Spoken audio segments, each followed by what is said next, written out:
ವ್ಯಾಖ್ಯಾಮುದ್ರಾಂ ಕರಸರಸಿಜೈಃ ಪುಸ್ತಕಂ ಶಂಖಚಕ್ರೆ ಬಿಭ್ರದ್ಭಿನ್ನಸ್ಫಟಿಕರುಚಿರೆ ಪುಂಡರೀಕೆ ನಿಷನ್ನಃ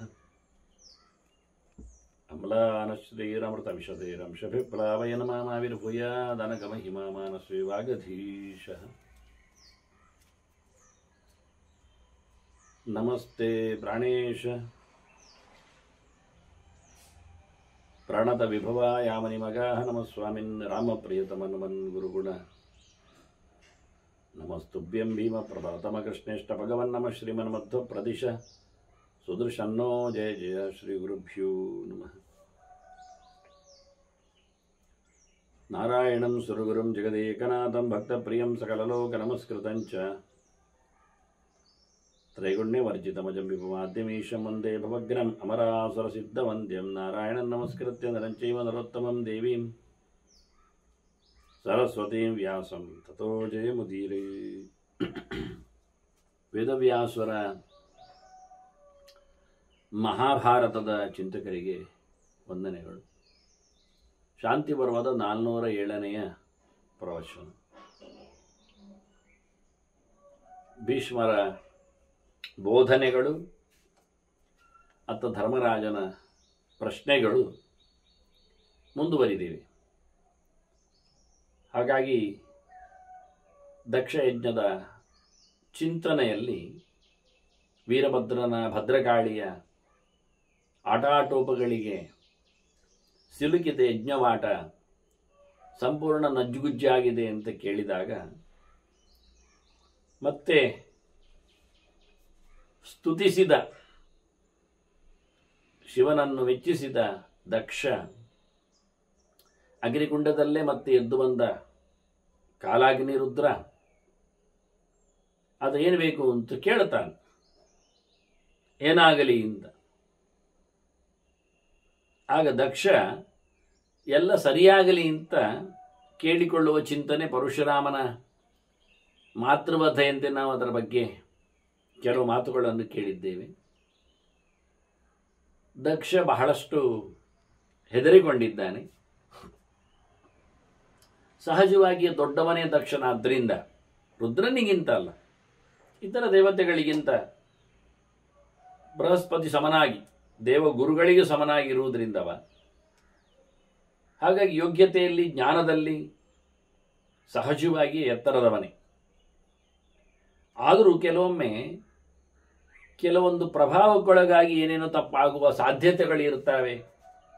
ಎಲ್ಲಿವರೆಗೆ ಎಂದು ದುರ್ವಾಸ ನೋಡಿ ಅಂಬರೀಷನ ಏಕಾದಶಿ ಉಪವಾಸದ ಗಲಾಟೆಯಲ್ಲಿ ಸಿಕ್ಕಿಬಿದ್ದದ್ದು ಹೇಗೆ ಆಗ್ತದೆ. ಸ್ವಯಂ ಶಿವಮೂರ್ತಿಯೇ ದುರ್ವಾಸ, ಶಿವಮೂರ್ತಿಯಾಗಿದ್ದು ದುರ್ವಾಸನಾಗಿಯೇ ಅವನಲ್ಲಿ ಒಂದು ದೊಡ್ಡ ಯೋಗ್ಯತೆ ಇದೆ.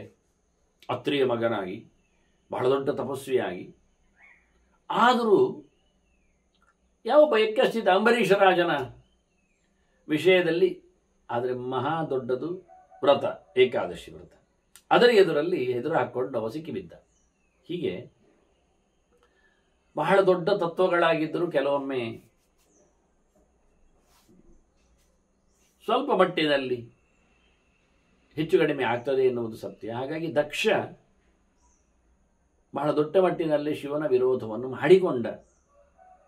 ಆದರೆ ಅರ್ಥಾದದ್ದರಿಂದ ಜಾರಿ ಬೀಳುವುದು, ತಪ್ಪು ಮಾಡುವುದು ದೊಡ್ಡ ಸಂಗತಿ ಅಲ್ಲ, ಅದು ಇಶ್ಯೂ ಅಲ್ಲ. ಅದನ್ನು ತಿದ್ದಿಕೊಳ್ಳದೇ ಇರುವುದು ನಿಜವಾಗಿ ದೊಡ್ಡ ಎಫೆಕ್ಟ್, ವಾಸ್ತವ, ಅದು ತೊಂದರೆ. ಹೀಗಾಗಿ ದೊಡ್ಡವರೆಲ್ಲ ತಪ್ಪಿನಿಂದ ಕೂಡಲೇ ತಿದ್ದಿಕೊಂಡಿದ್ದಾರೆ, ಬಹಳ ದೊಡ್ಡವರಾಗಿದ್ದಾರೆ. ಹಾಗಾಗಿ ನಾವು ಗಮನಿಸುವುದು ಮಾತ್ರ. ಆದರೆ ದಕ್ಷ ಕೂಡಲೇ ಅದ್ಭುತವಾಗಿ ಶಿವನ ಬಹಳ ದೊಡ್ಡ ಮಟ್ಟಿನ ಎತ್ತರವನ್ನು ನಮಗೆ ಬಿತ್ತರಿಸಿದ್ದಾನೆ. ಅದನ್ನು ನೋಡುವ, ಗಮನಿಸುವ. ಹಾಗಾಗಿ ಇಲ್ಲಿ ದಕ್ಷ ಕೇಳಿಯೇ ಕೊಂಡ. ಶಿವನ ಗೊತ್ತು ಗಮ್ಮತ್ತು, ಏನು ಬೇಕು ಅಂತ ಕೇಳಿದ ಮಾತಿಗೆ ಬಹಳ ಉತ್ತರವಾಗಿ ಹೇಳುತ್ತಾನೆ, ಯದಿ ಪ್ರಸನ್ನ ಭಗವಾನ್, ನೀನು ಖಂಡಿತವಾಗಿಯೂ ಸಂತೋಷಗೊಂಡಿಯಾ, ಖುಷಿಯಲ್ಲಿದ್ದೀಯಾ ಅಂದರೆ ಕೇಳಲಿಕ್ಕೆ ಅವನಿಗೆ ನಡುಕ.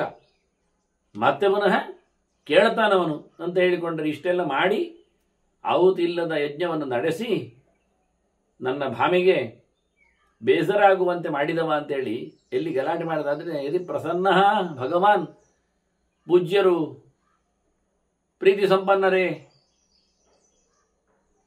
ಸಂತೋಷದಲ್ಲಿದ್ದಾರಾ, ಮನಸ್ಸು ಬೇಸರದಲ್ಲಿಲ್ಲ ತಾನೇ ಅಂತ ಕೇಳಿಕೊಳ್ತಾರೆ. ಯದಿ ಚಾಹಂ ಭವತ್ ಪ್ರಿಯ, ನಾನಿಷ್ಟ ಆದ್ನ, ನಾನು ತಪ್ಪು ಮಾಡಿ ಈಗ ಇಷ್ಟ ಆದಲ್ಲಿ ಕಾಣುತ್ತೇನಾ, ನಾನು ಪ್ರಿಯ ಪಾತ್ರನ, ನಾನು ನಿನ್ನ ಭಕ್ತನ ಅನಿಸಿಕೊಳ್ಳುವ ಹಾಗೆ. ನನಗೆ ಖುಷಿ ಉಂಟು ಅಂತ ಶಿವ ಹೇಳಿದರು, ನೀನು ಬೇಡ ಮಾರಾಯ ಅಂತ ಹೇಳಿದರೆ. ಹಾಗಾಗಿ ದಕ್ಷಿಗೆ ಹೇಳ್ತಾನೆ, ನಾನು ಓಕೆಯಾ, ನಾನಿಷ್ಟವ ಕೇಳ್ತ. ನೋಡಿ, ಅವನು ಮಾಡಿದ್ದ ಆಹುತಿ ಕೊಡುವುದಿಲ್ಲ ಅಂತ ತಕ್ಷಣ ದೊಡ್ಡ ಸಂಗತಿ ಮಾಡಿಯು, ರಂಪಾಟ ಮಾಡಿಯು, ದಕ್ಷನನ್ನೇ ಮತ್ತೆ ಹೊಡೆದಾಕಿ ಬಿಟ್ಟು ಸಹ ದಕ್ಷನನ್ನು ಪ್ರೀತಿಸಲಿಲ್ಲೇನು? ಭಕ್ತರ ಮೇಲೆ ಕಾರುಣ್ಯ ಉಂಟೇ ಉಂಟು, ದೂರ ಹೋಗಲಿಲ್ಲ ಗೊತ್ತವನಿಗೆ. ಹಾಗಾಗಿ ದಕ್ಷ ವಿಷ್ಣು ಭಕ್ತ ಮಾತ್ರ ಅಲ್ಲ, ಶಿವಭಕ್ತನು ಹೌದೇ ಅಲ್ವಾ. ಹೀಗಾಗಿ ದಕ್ಷಿಗೆ ಹೇಳ್ತಾನೆ, ಯದಿವಾ ಅಹಂ ಅನುಗ್ರಾಹ್ಯ, ನಾನು ಇಷ್ಟ ಮಾತ್ರ ಅಲ್ಲದೆ ಇಷ್ಟ ಆಗಿ ನನಗೇನಾದ್ರು ಕೊಡಬೇಕು ಅಂತ ನಿನಗುಂಟ? ನನ್ನ ಮೇಲೆ ಅನುಗ್ರಹ ಇದೆಯಾ, ಕೃಪಾದೃಷ್ಟಿ ಉಂಟಾ? ಯದಿವಾ ವರದೋಮವ, ನನಗೇನಾದ್ರು ಕೊಡ್ಲಿಕ್ಕೆ ಬರ್ತದ ಅನುಗ್ರಹ ಅಂದ್ರೆ ಆಯ್ತು, ಆಗಿ ಹೋಯ್ತಲ್ಲ, ಕ್ಷಮಿಸಿದ್ದೇನೆ ಅಷ್ಟೇ ಅಲ್ಲ, ಕ್ಷಮಿಸುವುದು ಮಾತ್ರ ಅಲ್ಲ, ರಿಪೇರಿ ಮಾಡಿ ಕೊಡ್ತೇನೆ, ಬರ್ಬೇಕು ನನಗೆ, ಹೊರ ಕೊಡ್ತೀಯಾ ಕೇಳ್ತ. ಹೌದೇ ಆಗಿದ್ದರೆ, ಪ್ರೀತಿ ಉಂಟೇ ಆಗಿದ್ರೆ ಅವನ ಪ್ರಸನ್ನ ಮೋರೆ ನೋಡಿಯೇ ಕ್ಷಿಪ್ರಪ್ರಸಾದ ತಾನೆ ಶಿವ. ಹಾಗಾಗಿ ಕೇಳಿಯೇ ಬಿಟ್ಟ.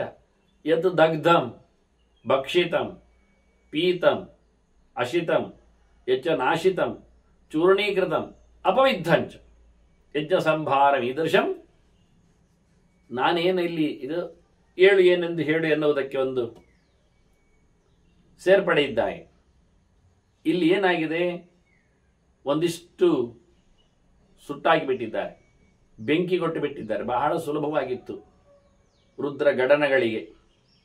ಅಲ್ಲಿಯೇ ಕುಂಡದಲ್ಲಿ ಕೊಳ್ಳಿಗಳಿದ್ದವು, ಎತ್ತಿಕೊಂಡು ಎಸೆದದ್ದೇ ಎಲ್ಲೆಂದರಲ್ಲಿಗೆ.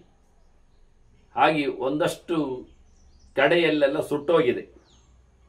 ಮತ್ತು ಅವುಗಳಿಗೆ ಕೊಳ್ಳಿಯೇ ಬೇಕು ಅಂತೇನಿಲ್ಲ, ಅವುಗಳು ಯಾವ್ಯಾವುದೋ ಪದಾರ್ಥಗಳನ್ನು ಕುಟ್ಟಿಯೇ ಬೆಂಕಿಯನ್ನು ತೆಗಿತಾವೆ ಗಣಗಳು. ಅಷ್ಟೇ ಅಲ್ಲದೆ ಕೆಲವು ಗಣಗಳಲ್ಲಿ ಬಾಯಿಯಲ್ಲೇ ಬೆಂಕಿ ಬರ್ತದೆ, ಉಗುಳುತ್ತಾರೆ. ಹೀಗಾಗಿ ಆ ರೀತಿಯಲ್ಲಿ ಜಟೆಯನ್ನು ನೆಲಕ್ಕೆ ಝಾಡಿಸುವ ಮೂಲಕ ಬೆಂಕಿಯನ್ನು ಕಿಡಿಯನ್ನು ಪ್ರಟಿಸ್ತಾರೆ. ಹೀಗಾಗಿ ಬೆಂಕಿಯಿಂದಾಗಿ ಬಹಳ ಸೊತ್ತುಗಳು, ಯಜ್ಞದ ಸಲಕರಣೆಗಳೆಲ್ಲ ಕರಕಲಾಗಿವೆ. ಜೊತೆಯಲ್ಲಿ ಕೆಲವನ್ನೆಲ್ಲ ಊಟ ಮಾಡಿಬಿಟ್ಟಿದ್ದಾರೆ, ನುಂಗಿ ಹಾಕಿದ್ದಾರೆ, ತಿಂದುಬಿಟ್ಟಿದ್ದಾರೆ. ಭಕ್ಷಿತ, ಅಲ್ಲಿದ್ದೆಲ್ಲ ಸೊತ್ತುಗಳನ್ನೆಲ್ಲ ತಯಾರು ಮಾಡಿದ್ದನ್ನೆಲ್ಲ ಪರ್ವತಗಟ್ಟಲೆ ಪದಾರ್ಥಗಳಿದ್ದವು ಹೇಳಿದ್ದಲ್ಲ, ಅದನ್ನೆಲ್ಲ ಚೆನ್ನಾಗಿ ತಿನ್ನಬೇಕಾದ ಸಂಗತಿಗಳನ್ನು ತಿಂದಿದ್ದಾರೆ. ಭಕ್ಷಿತ ಅಂದ್ರೆ ಹಾಗೆ ಅರ್ಥ, ಯೋಗ್ಯವಾದದ್ದು, ಭಕ್ಷಣೆ ಯೋಗ್ಯವಾದದ್ದು ಭಕ್ಷಿತ. ಭಕ್ಷ್ಯಗಳು, ಲಾಡು, ಮೋದಕ ಮುಂತಾದವುಗಳು, ವಿಶೇಷವಾದ ತಯಾರಿಕೆಗಳು ತಿಂದಿದ್ದಾರೆ. ಮತ್ತೆ ಪೀತಂ, ಇದು ಮಾನಕ ಮುಂತಾದೆಲ್ಲ ಇತ್ತು, ದ್ರವ ಪದಾರ್ಥಗಳು, ರಸಾಯನಗಳು, ಹಾಲು, ತುಪ್ಪಗಳು, ಇವೆಲ್ಲ ಅದನ್ನೆಲ್ಲ ಕುಡಿದಿದ್ದಾರೆ. ಇನ್ನು ಅಶಿತಂ, ಊಟ ಮಾಡಿದ್ದಾರೆ. ಇದು ಅನ್ನ ಮುಂತಾದಕ್ಕೆ ಊಟ ಅಂತ ಹೆಸರು. ಅದು ಭಕ್ಷ್ಯಗಳು, ಇದು ಭೋಜ್ಯಗಳು, ತಿನ್ನಲಿಕ್ಕಿರುವಂಥದ್ದು, ಅದು ಮಾಡಿದ್ದಾರೆ. ಹೆಚ್ಚು ನಾಶಿತಂ, ಕೆಲವೆಲ್ಲ ಹಾಳು ಮಾಡಿದ್ದಾರೆ, ಎಸೆದಿದ್ದಾರೆ, ಹಾಳುಗೆಡವಿದ್ದಾರೆ, ತುಂಡೆಲ್ಲ ಮಾಡಿದ್ದಾರೆ. ಅದನ್ನು ಹೇಳ್ತಾರೆ ಮುಂದೆ. ಎಷ್ಟರವರೆಗೆ ಹೇಳಿದರೆ ಚೂರ್ಣೀಕೃತಂ ಅಂತ, ಕುಟ್ಟಿ ಹುಡಿ ಮಾಡಿದ್ದಾರಂತೆ. ಏನಿಲ್ಲ, ನಾಶ ಮಾಡುವುದು ಬಹಳ ಸುಲಭ, ಚೂರ್ಣ ಮಾಡುವುದು ಬಹಳ ಹೊತ್ತು ಬೇಕು. ಅಂದರೆ ಕುಟ್ಟಿ ಮೆಟ್ಟಿ ಓಡಾಡಿ ಅದು ಚಂಪಾಂಚೂರು ಆಗಿದೆ. ಇನ್ನದರದ್ದು ಯಾವುದೇ ತುಣುಕುಗಳನ್ನು ಒಟ್ಟು ಮಾಡಿಕೊಂಡು ಸೇರಿ ಮಾಡಲಿಕ್ಕೆ ಬರುವುದಿಲ್ಲ, ಖಂಡಿತ ಇಲ್ಲದು ಚೂರ್ಣೀಕೃತ. ಮತ್ತು ಅಪವಿದ್ಧಂಚ, ಕೆಲವೆಲ್ಲ ಹಾಳು ಮಾಡಿದ್ದಾರೆ, ಮುಟ್ಟಿ ಗಲೀಜು ಮಾಡಿದ್ದಾರೆ. ಅದನ್ನು ಹೇಳಲಿಲ್ಲ, ಗಲೀಜು ಮಾಡಿದ್ದು ಅಂತ. ಅದನ್ನೆಲ್ಲ ಎಂಜಲು ಮಾಡಿ ಕಾಲಲ್ಲಿ ತುಳಿದು, ಸರಿ ಇದೆ, ಸೊತ್ತುಗಳು ಹಾಗೆ ಉಂಟು, ಆದರೆ ಏನಾಯಿತು, ಅದು ಮೈಲಿಗೆ ಆಗಿದೆ, ಅದರಲ್ಲಿ ಏನೇನೋ ಬಿದ್ದಿದೆ. ಯಾಕೆಂದರೆ ಕೆಲವೊಮ್ಮೆ ನೆತ್ತರ ಹಾಕಿದ್ದನ್ನೆಲ್ಲ ಹೇಳಿಕೊಂಡ್ರು ಅವರು. ಹೀಗಾಗಿ ಇಷ್ಟು ಪ್ರಕಾರದಿಂದ ಹಾಳು ಮಾಡಿದ ಯಜ್ಞ ಸಂಭಾರಗಳು. ಹೋಮ ಹವನಕ್ಕೆ ನಾನು ತಯಾರು ಮಾಡಿದ್ದೆಲ್ಲ ಏನಾಗಿದೆ ನೋಡು, ಹೇಗಾಗಿದೆ ನೋಡು. ದೀರ್ಘಕಾಲೇನ ಮಹತಾ ಪ್ರಯತ್ನೇನ ಸುಸಂಚಿತ. ನಾನು ಇದನ್ನೆಲ್ಲ ಒಟ್ಟು ಮಾಡಲಿಕ್ಕೆ ಬಹಳ ಕಷ್ಟಪಟ್ಟಿದ್ದೇನೆ, ಬಹಳ ಸಮಯ ತಗೊಂಡಿದ್ದೇನೆ. ಇದು ಒಂದೆರಡು ದಿನದಲ್ಲಿ ಸಜ್ಜಾದದ್ದು ಅಲ್ಲ, ಒಂದೆರಡು ಜನರ ಪ್ರಯತ್ನವೂ ಅಲ್ಲ. ಇಲ್ಲಿ ಒಂದಷ್ಟು ರಾಶಿಗಟ್ಟಲೆ ಅನ್ನ, ನೈವೇದ್ಯ, ಊಟ, ಪದಾರ್ಥ ಅಂದರೆ ಹೇಗಿರಬೇಡ. 3 ಲೋಕದ ಜನರು ಸೇರಿದ್ದಾರೆ ಅಂದರೆ ಅದರ ಕಥೆ ಏನು? ಸಕಲ ದೇವತೆಗಳು, ಅತ್ತ ಸ್ತ್ರೀಯರು, ಹಾಗಾಗಿ ಅವರ ವ್ಯವಸ್ಥೆಗಳು ಹೇಗಿರಬೇಡ. ಅದನ್ನು ಬಹಳ ಸಮಯದಿಂದ ನಾನು ಬಹಳ ಪ್ರಯತ್ನ ಪಟ್ಟು ಇದನ್ನೆಲ್ಲ ನಾನು ಚೆನ್ನಾಗಿ ತಯಾರು ಮಾಡಿದ್ದೇನೆ. ಇಲ್ಲಿ ಇರುವುದೇನು ಗೊತ್ತೋ, ಹೇಗೂ ಊಟ ರೆಡಿ ಆಗಿದೆ ಅಲ್ಲ, ಅವರು ತಿಂದದ್ದೇ ಅಲ್ವಾ, ತಿಂದು ಬಿಡ್ಲಿ, ಅದು ಸರಿ. ಅವರಿಗಿಲ್ಲ ಅಂತ ಉಂಟ? ಇಲ್ಲ ಅಲ್ಲ, ಆಗಲಿ, ರುದ್ರಗಣಗಳಲ್ವಾ, ಸರಿ. ನಾವು ಖಾಲಿಯಾದ್ದಕ್ಕೆ ಬೇಸರ ಪಟ್ಟಿದ್ದಲ್ಲ, ಒಳ್ಳೆ ರೀತಿಯಿಂದ ನಾನು ತಯಾರು ಮಾಡಿದ್ದೇನೆ. ಅದನ್ನು ಹಾಳಾಳು ಮಾಡಿದ್ದಾರಲ್ಲ, ಚೆಲ್ಲಿ ಚೆಲ್ಲಿ ತಿಂದಿದ್ದಾರಲ್ಲ, ಎಸೆದು ತಿಂದಿದ್ದಾರಲ್ಲ, ತುಳಿದು ಹೋಗಿದ್ದಾರಲ್ಲ, ಇನ್ನೊಬ್ರು ತಿನ್ನದಂತೆಲ್ಲ ಮಾಡ್ತಾರಲ್ಲ, ಇದೇ ಅಂತ ಮಾಡ್ತಿ. ನಾನದನ್ನು ಒಳ್ಳೆ ರೀತಿಯಿಂದ ತಯಾರು ಮಾಡಿದ್ದೇನೆ, ಒಟ್ಟು ಮಾಡಿದ್ದೇನೆ ಅಂತಾನೆ. ಸಂಚಿತ ತಯಾರಾಗಿದೆ. ತನ್ನ ಮಿಥ್ಯಾ ಭವೇತ್ ಮಹ್ಯಂ. ಅದು ಯಾರಿಗೋಸ್ಕರ ತಯಾರು ಮಾಡಿದ್ದೆಲ್ಲ? ಅದು ದೇವರಿಗೋಸ್ಕರ, ಪೂಜೆ ಪುನಸ್ಕಾರಕ್ಕೋಸ್ಕರ. ಅದೆಲ್ಲ ಆಗಲೇ ಇಲ್ಲ, ಸರಿಗಟ್ಟಿನಲ್ಲಿ ಸಮರ್ಪಣೆ ಎಲ್ಲ ಆಗಲಿಲ್ಲ, ದೇವರಿಗಂತೂ ಕೊಡಲಿಕ್ಕೆ ಬರಲೇ ಇಲ್ಲ. ಆರಾಧನೆಯಲ್ಲಿ ಅದನ್ನು ವಿನಿಯೋಗಕ್ಕೆ ನಡೆಸಲಿಕ್ಕೆ ಆಗಲಿಲ್ಲ. ಎಲ್ಲರೂ ತಿಂದ ಹೊತ್ತೇನಲ್ಲದು, ಸರಿಯಾಗಲಿಲ್ಲ ಅಂತ. ನನ್ನ ಸಂಕಲ್ಪದಂತೆ ನಡೀಲಿಲ್ಲ, ಅದು ಹಾಳಾಗಿ ಹೋಯಿತು, ವ್ಯರ್ಥವಾಗಿ ಹೋಯಿತು. ನನ್ನ ಸಂಕಲ್ಪ ಸುಳ್ಳಾಯ್ತಲ್ಲ, ಅದು ಹೆಚ್ಚು ಉಪಯೋಗಕ್ಕೆ ಬರಲಿಲ್ಲಲ್ಲ. ಆದ್ದರಿಂದ ನನಗೆ ಇದು ವರ, ಅದು ಸುಳ್ಳಾಗದಂತೆ ಯೋಗ್ಯವಾಗಿ ಅದು ವಿನಿಯೋಗ ಆಗುವಂತೆ, ನಾನು ಮಾಡಿಕೊಂಡದ್ದೆಲ್ಲ ದ್ರವ್ಯಗಳು ಹಾಗೆ ಸಿಗುವಂತೆ ನನಗೆ ವರಬೇಕು. ವರಮೇತ ಅಹಂ ರಣೆ, ಇದೇ ನನಗೆ ವರ. ನಾನು ತಯಾರು ಮಾಡಿದ್ದು ಬಹಳ ಕಾಲದಿಂದ ಪ್ರಯತ್ನ ಪಟ್ಟದ್ದು ವ್ಯರ್ಥ ಆಗಬಾರದು ಅಷ್ಟೇ. ಅದು ದೇವರಿಗೆ ಸಮರ್ಪಣೆ ಆಗುವ ಹಾಗೆ ವ್ಯವಸ್ಥೆ ಆಗಬೇಕು. ತದಾಸ್ತು, ಆಯಿತು ಅಂದ. ಇತ್ಯಾಹ ಭಗವಾನ್ ಭಗನೇತ್ರ ಹರೋ ಹರಹ. ಅವನು ಎಂಥವನು ಕೇಳಿದರೆ ನೋಡಿ ಗಮ್ಮತ್ತು ಅಂದರೆ, ಅವನು ಎಷ್ಟು ಡ್ಯಾಮೇಜ್ ಮಾಡಿದ್ದಾನೆ ಅಂದರೆ, ವೀರಭದ್ರ ಆವತ್ತು ದಕ್ಷ, ಅದಕ್ಕೆ ಒಂದು ಹಿನ್ನೆಲೆ ಇತ್ತಲ್ಲ ಕತೆ. ದೊಡ್ಡ ಸಭೆಯಲ್ಲಿ, ಬ್ರಹ್ಮನ ಸಭೆಯಲ್ಲಿ ಎಲ್ಲರೂ ಕೂತಿದ್ದಾಗ ದಕ್ಷ ಬರುವುದು, ಬಂದಾಗ ಎಲ್ಲರೂ ಎದ್ದು ನಿಂತಿದ್ದಾರೆ, ದೊಡ್ಡ ಜನ ಅಂತ. ಆದರೆ ಶಿವ ನಿಲ್ಲಿಲ್ಲ, ನಿಲ್ಲಬೇಕಾಗಿಲ್ಲವ, ಅವನವನಿಗಿಂತ ಮಿಗಿಲಾದವನೇ, ನಿಲ್ಲಬೇಕು ಅಂತ ಇಲ್ಲ, ನಿಲ್ಲಿಕ್ಕಿಲ್ಲ. ಅದು ತನ್ನ ಹೆಂಡತಿಗೆ ಹೇಳುತ್ತಾನವ, ನಿನ್ನ ಅಪ್ಪ ಬಂದಾಗ, ಅಂದರೆ ಅವನ ಮಾವ, ನಾನು ನಿಲ್ಲಿಲ್ಲ, ಅಯ್ಯೋ ಮಾವ ಬಂದಾಗ ನಿಲ್ಲಬೇಕಿತ್ತು ಅಳಿಯ ಅಂತ ಹೇಳಿ ಅವನ ತಲೆಯಲ್ಲಿ ಬಂತು. ವಿಷಯ ಏನು ಕೇಳಿದರೆ ನಾನು ನಿಂತು ಬಿಟ್ರೆ ಫಾರ್ಮ್ಯಾಲಿಟಿಯಲ್ಲಿ ಮಾವನಿಗೆ ಗೌರವ ಕೊಟ್ಟಾಗಿ ಅವನ ತಲೆಯಲ್ಲಿ ಬರ್ತದೆ. ಆದರೆ ವಾಸ್ತವವಾಗಿ ನನಗಿಂತ ಅವನು ಸಣ್ಣವಲ್ಲವ, ಹುಟ್ಟಿನಲ್ಲಿಯೂ ಸಣ್ಣವ ಮತ್ತು ಯೋಗ್ಯತೆಯಲ್ಲಿಯೂ ಸಣ್ಣವ. ಹಾಗೋದೊಮ್ಮೆ ನಾನು ಎದ್ದು ನಿಂತರೆ, ಸಣ್ಣವರಿಗೆ ನಾನು ಗೌರವ ಕೊಟ್ಟಾಗಿ ಮಾಡಿದರೆ ಅವನ ಆಯುಷ್ಯ ಕಮ್ಮಿ ಆಗ್ತದೆ ಕ್ರಮ. ಹಾಗಾಗಿ ಹಿರಿಯರಿಂದ ಗೌರವಕ್ಕೆ, ಇಂತಹ ಒಂದು ಫಾರ್ಮ್ಯಾಲಿಟಿಗೆ ನಮಸ್ಕಾರ, ಎದ್ದು ನಿಲ್ಲುವುದು, ಕೈ ಮುಗಿಯುವುದು, ತಲೆ ಬಗ್ಗಿಸುವುದು, ಇಂಥ ವ್ಯವಸ್ಥೆಯನ್ನು ಅವನು ಇಷ್ಟಪಟ್ಟರೆ, ಆಲೋಚಿಸಿದರೆ, ನಿರೀಕ್ಷಿಸಿದರೆ ಅವನ ಆಯುಷ್ಯ ಹೋಗ್ತದೆ. ಹಾಗಾಗಿ ನಿನ್ನ ಅಪ್ಪನನ್ನು ನಾನು ಪ್ರೀತಿಸಿದೆ, ಅದಕ್ಕಾಗಿ ನಿಲ್ಲಿಲ್ಲ. ಆದರೆ ಅವನು ನಾನು ನಿಲ್ಲಿಲ್ಲಲ್ಲ ಹೇಳಿಕೊಂಡು ಅಳಿಯ ಅಂತೇಳಿ ಮಗಳನ್ನು ಕೊಟ್ಟಿದ್ದೇನೆ ಹೇಳಿ ದರ್ಪದಿಂದ, ಸೊಕ್ಕಿನಿಂದ ಶಾಪ ಎಲ್ಲ ಹಾಕಿದ. ಅಲ್ಲಿ ಶಾಪ ಹಾಕಿದಾಗ ದಕ್ಷ, ನಿನಗೆ ಯಜ್ಞದಲ್ಲಿ ಆಹುತಿ ಕೊಡದಿರಲಿ ಹಾಗೆಲ್ಲ ಹೇಳಿದಾಗ, ಅಲ್ಲಿ ಕೆಲವರೆಲ್ಲ ದೇವತೆಗಳ ಗಡನಗಳಲ್ಲಿ ಒಂದೊಂದು ರೀತಿಯ ಪ್ರತಿಕ್ರಿಯೆಗಳು ಇತ್ತು. ಅವರವರ ಪಾಡಿನಲ್ಲಿ, ಅವರವರ ಪಾಳ್ಯದಲ್ಲಿ. ಅದು ಯಾಕೆ ಏನು ನನಗೆ ಗೊತ್ತಿಲ್ಲ. ಅಂದರೆ ಶಿವನ ಮೇಲೆ ಆ ರೀತಿಯಾದ ಉಳಿದವರಲ್ಲಿ ಒಂದು ಬಗೆಯ ತಾತ್ಸಾರವೋ, ಅಸೂಯೆಯೋ, ವಿರೋಧವೋ, ದ್ವೇಷವೋ ಯಾಕೆ ಅರ್ಥ ಆಗುವುದಿಲ್ಲ. ಹಾಗೆ ಒಬ್ಬ ಅದಿತಿಯ ಮಗ ಭಗ ಎನ್ನುವ ಅವ ಕಣ್ಣಲ್ಲೇ ಹೀಗೆ ದೊಡ್ಡದು ಮಾಡಿ ಶಾಪ ಕೊಡುವಾಗ ಅದನ್ನು ಸಂಭ್ರಮಿಸಿದ್ದ. ಅದರಂತೆ ಇನ್ನೊಬ್ಬ ಆದಿತ್ಯ ಮಗ ಪೂಷ ಅವ ಹಲ್ಲು ತೋರಿಸಿ ನಕ್ಕಿದ್ದ.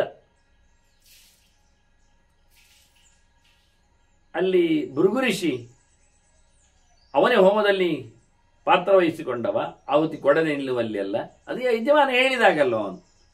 ಹಾಗಾಗಿ ಅವನು ತನ್ನ ಗಡ್ಡವನ್ನು ದಾಡಿಯನ್ನು ಹೀಗೆ ಮುಟ್ಟಿಕೊಳ್ತಾ ಇದ್ದಂತೆ. ಅದನ್ನು ಅಂದರೆ ಭೇಷ ಆಗಿದೆ ಶಾಪಗಳು ಅಂತ ಹೇಳಿಕೊಳ್ಳುವ ಹಾಗೆ.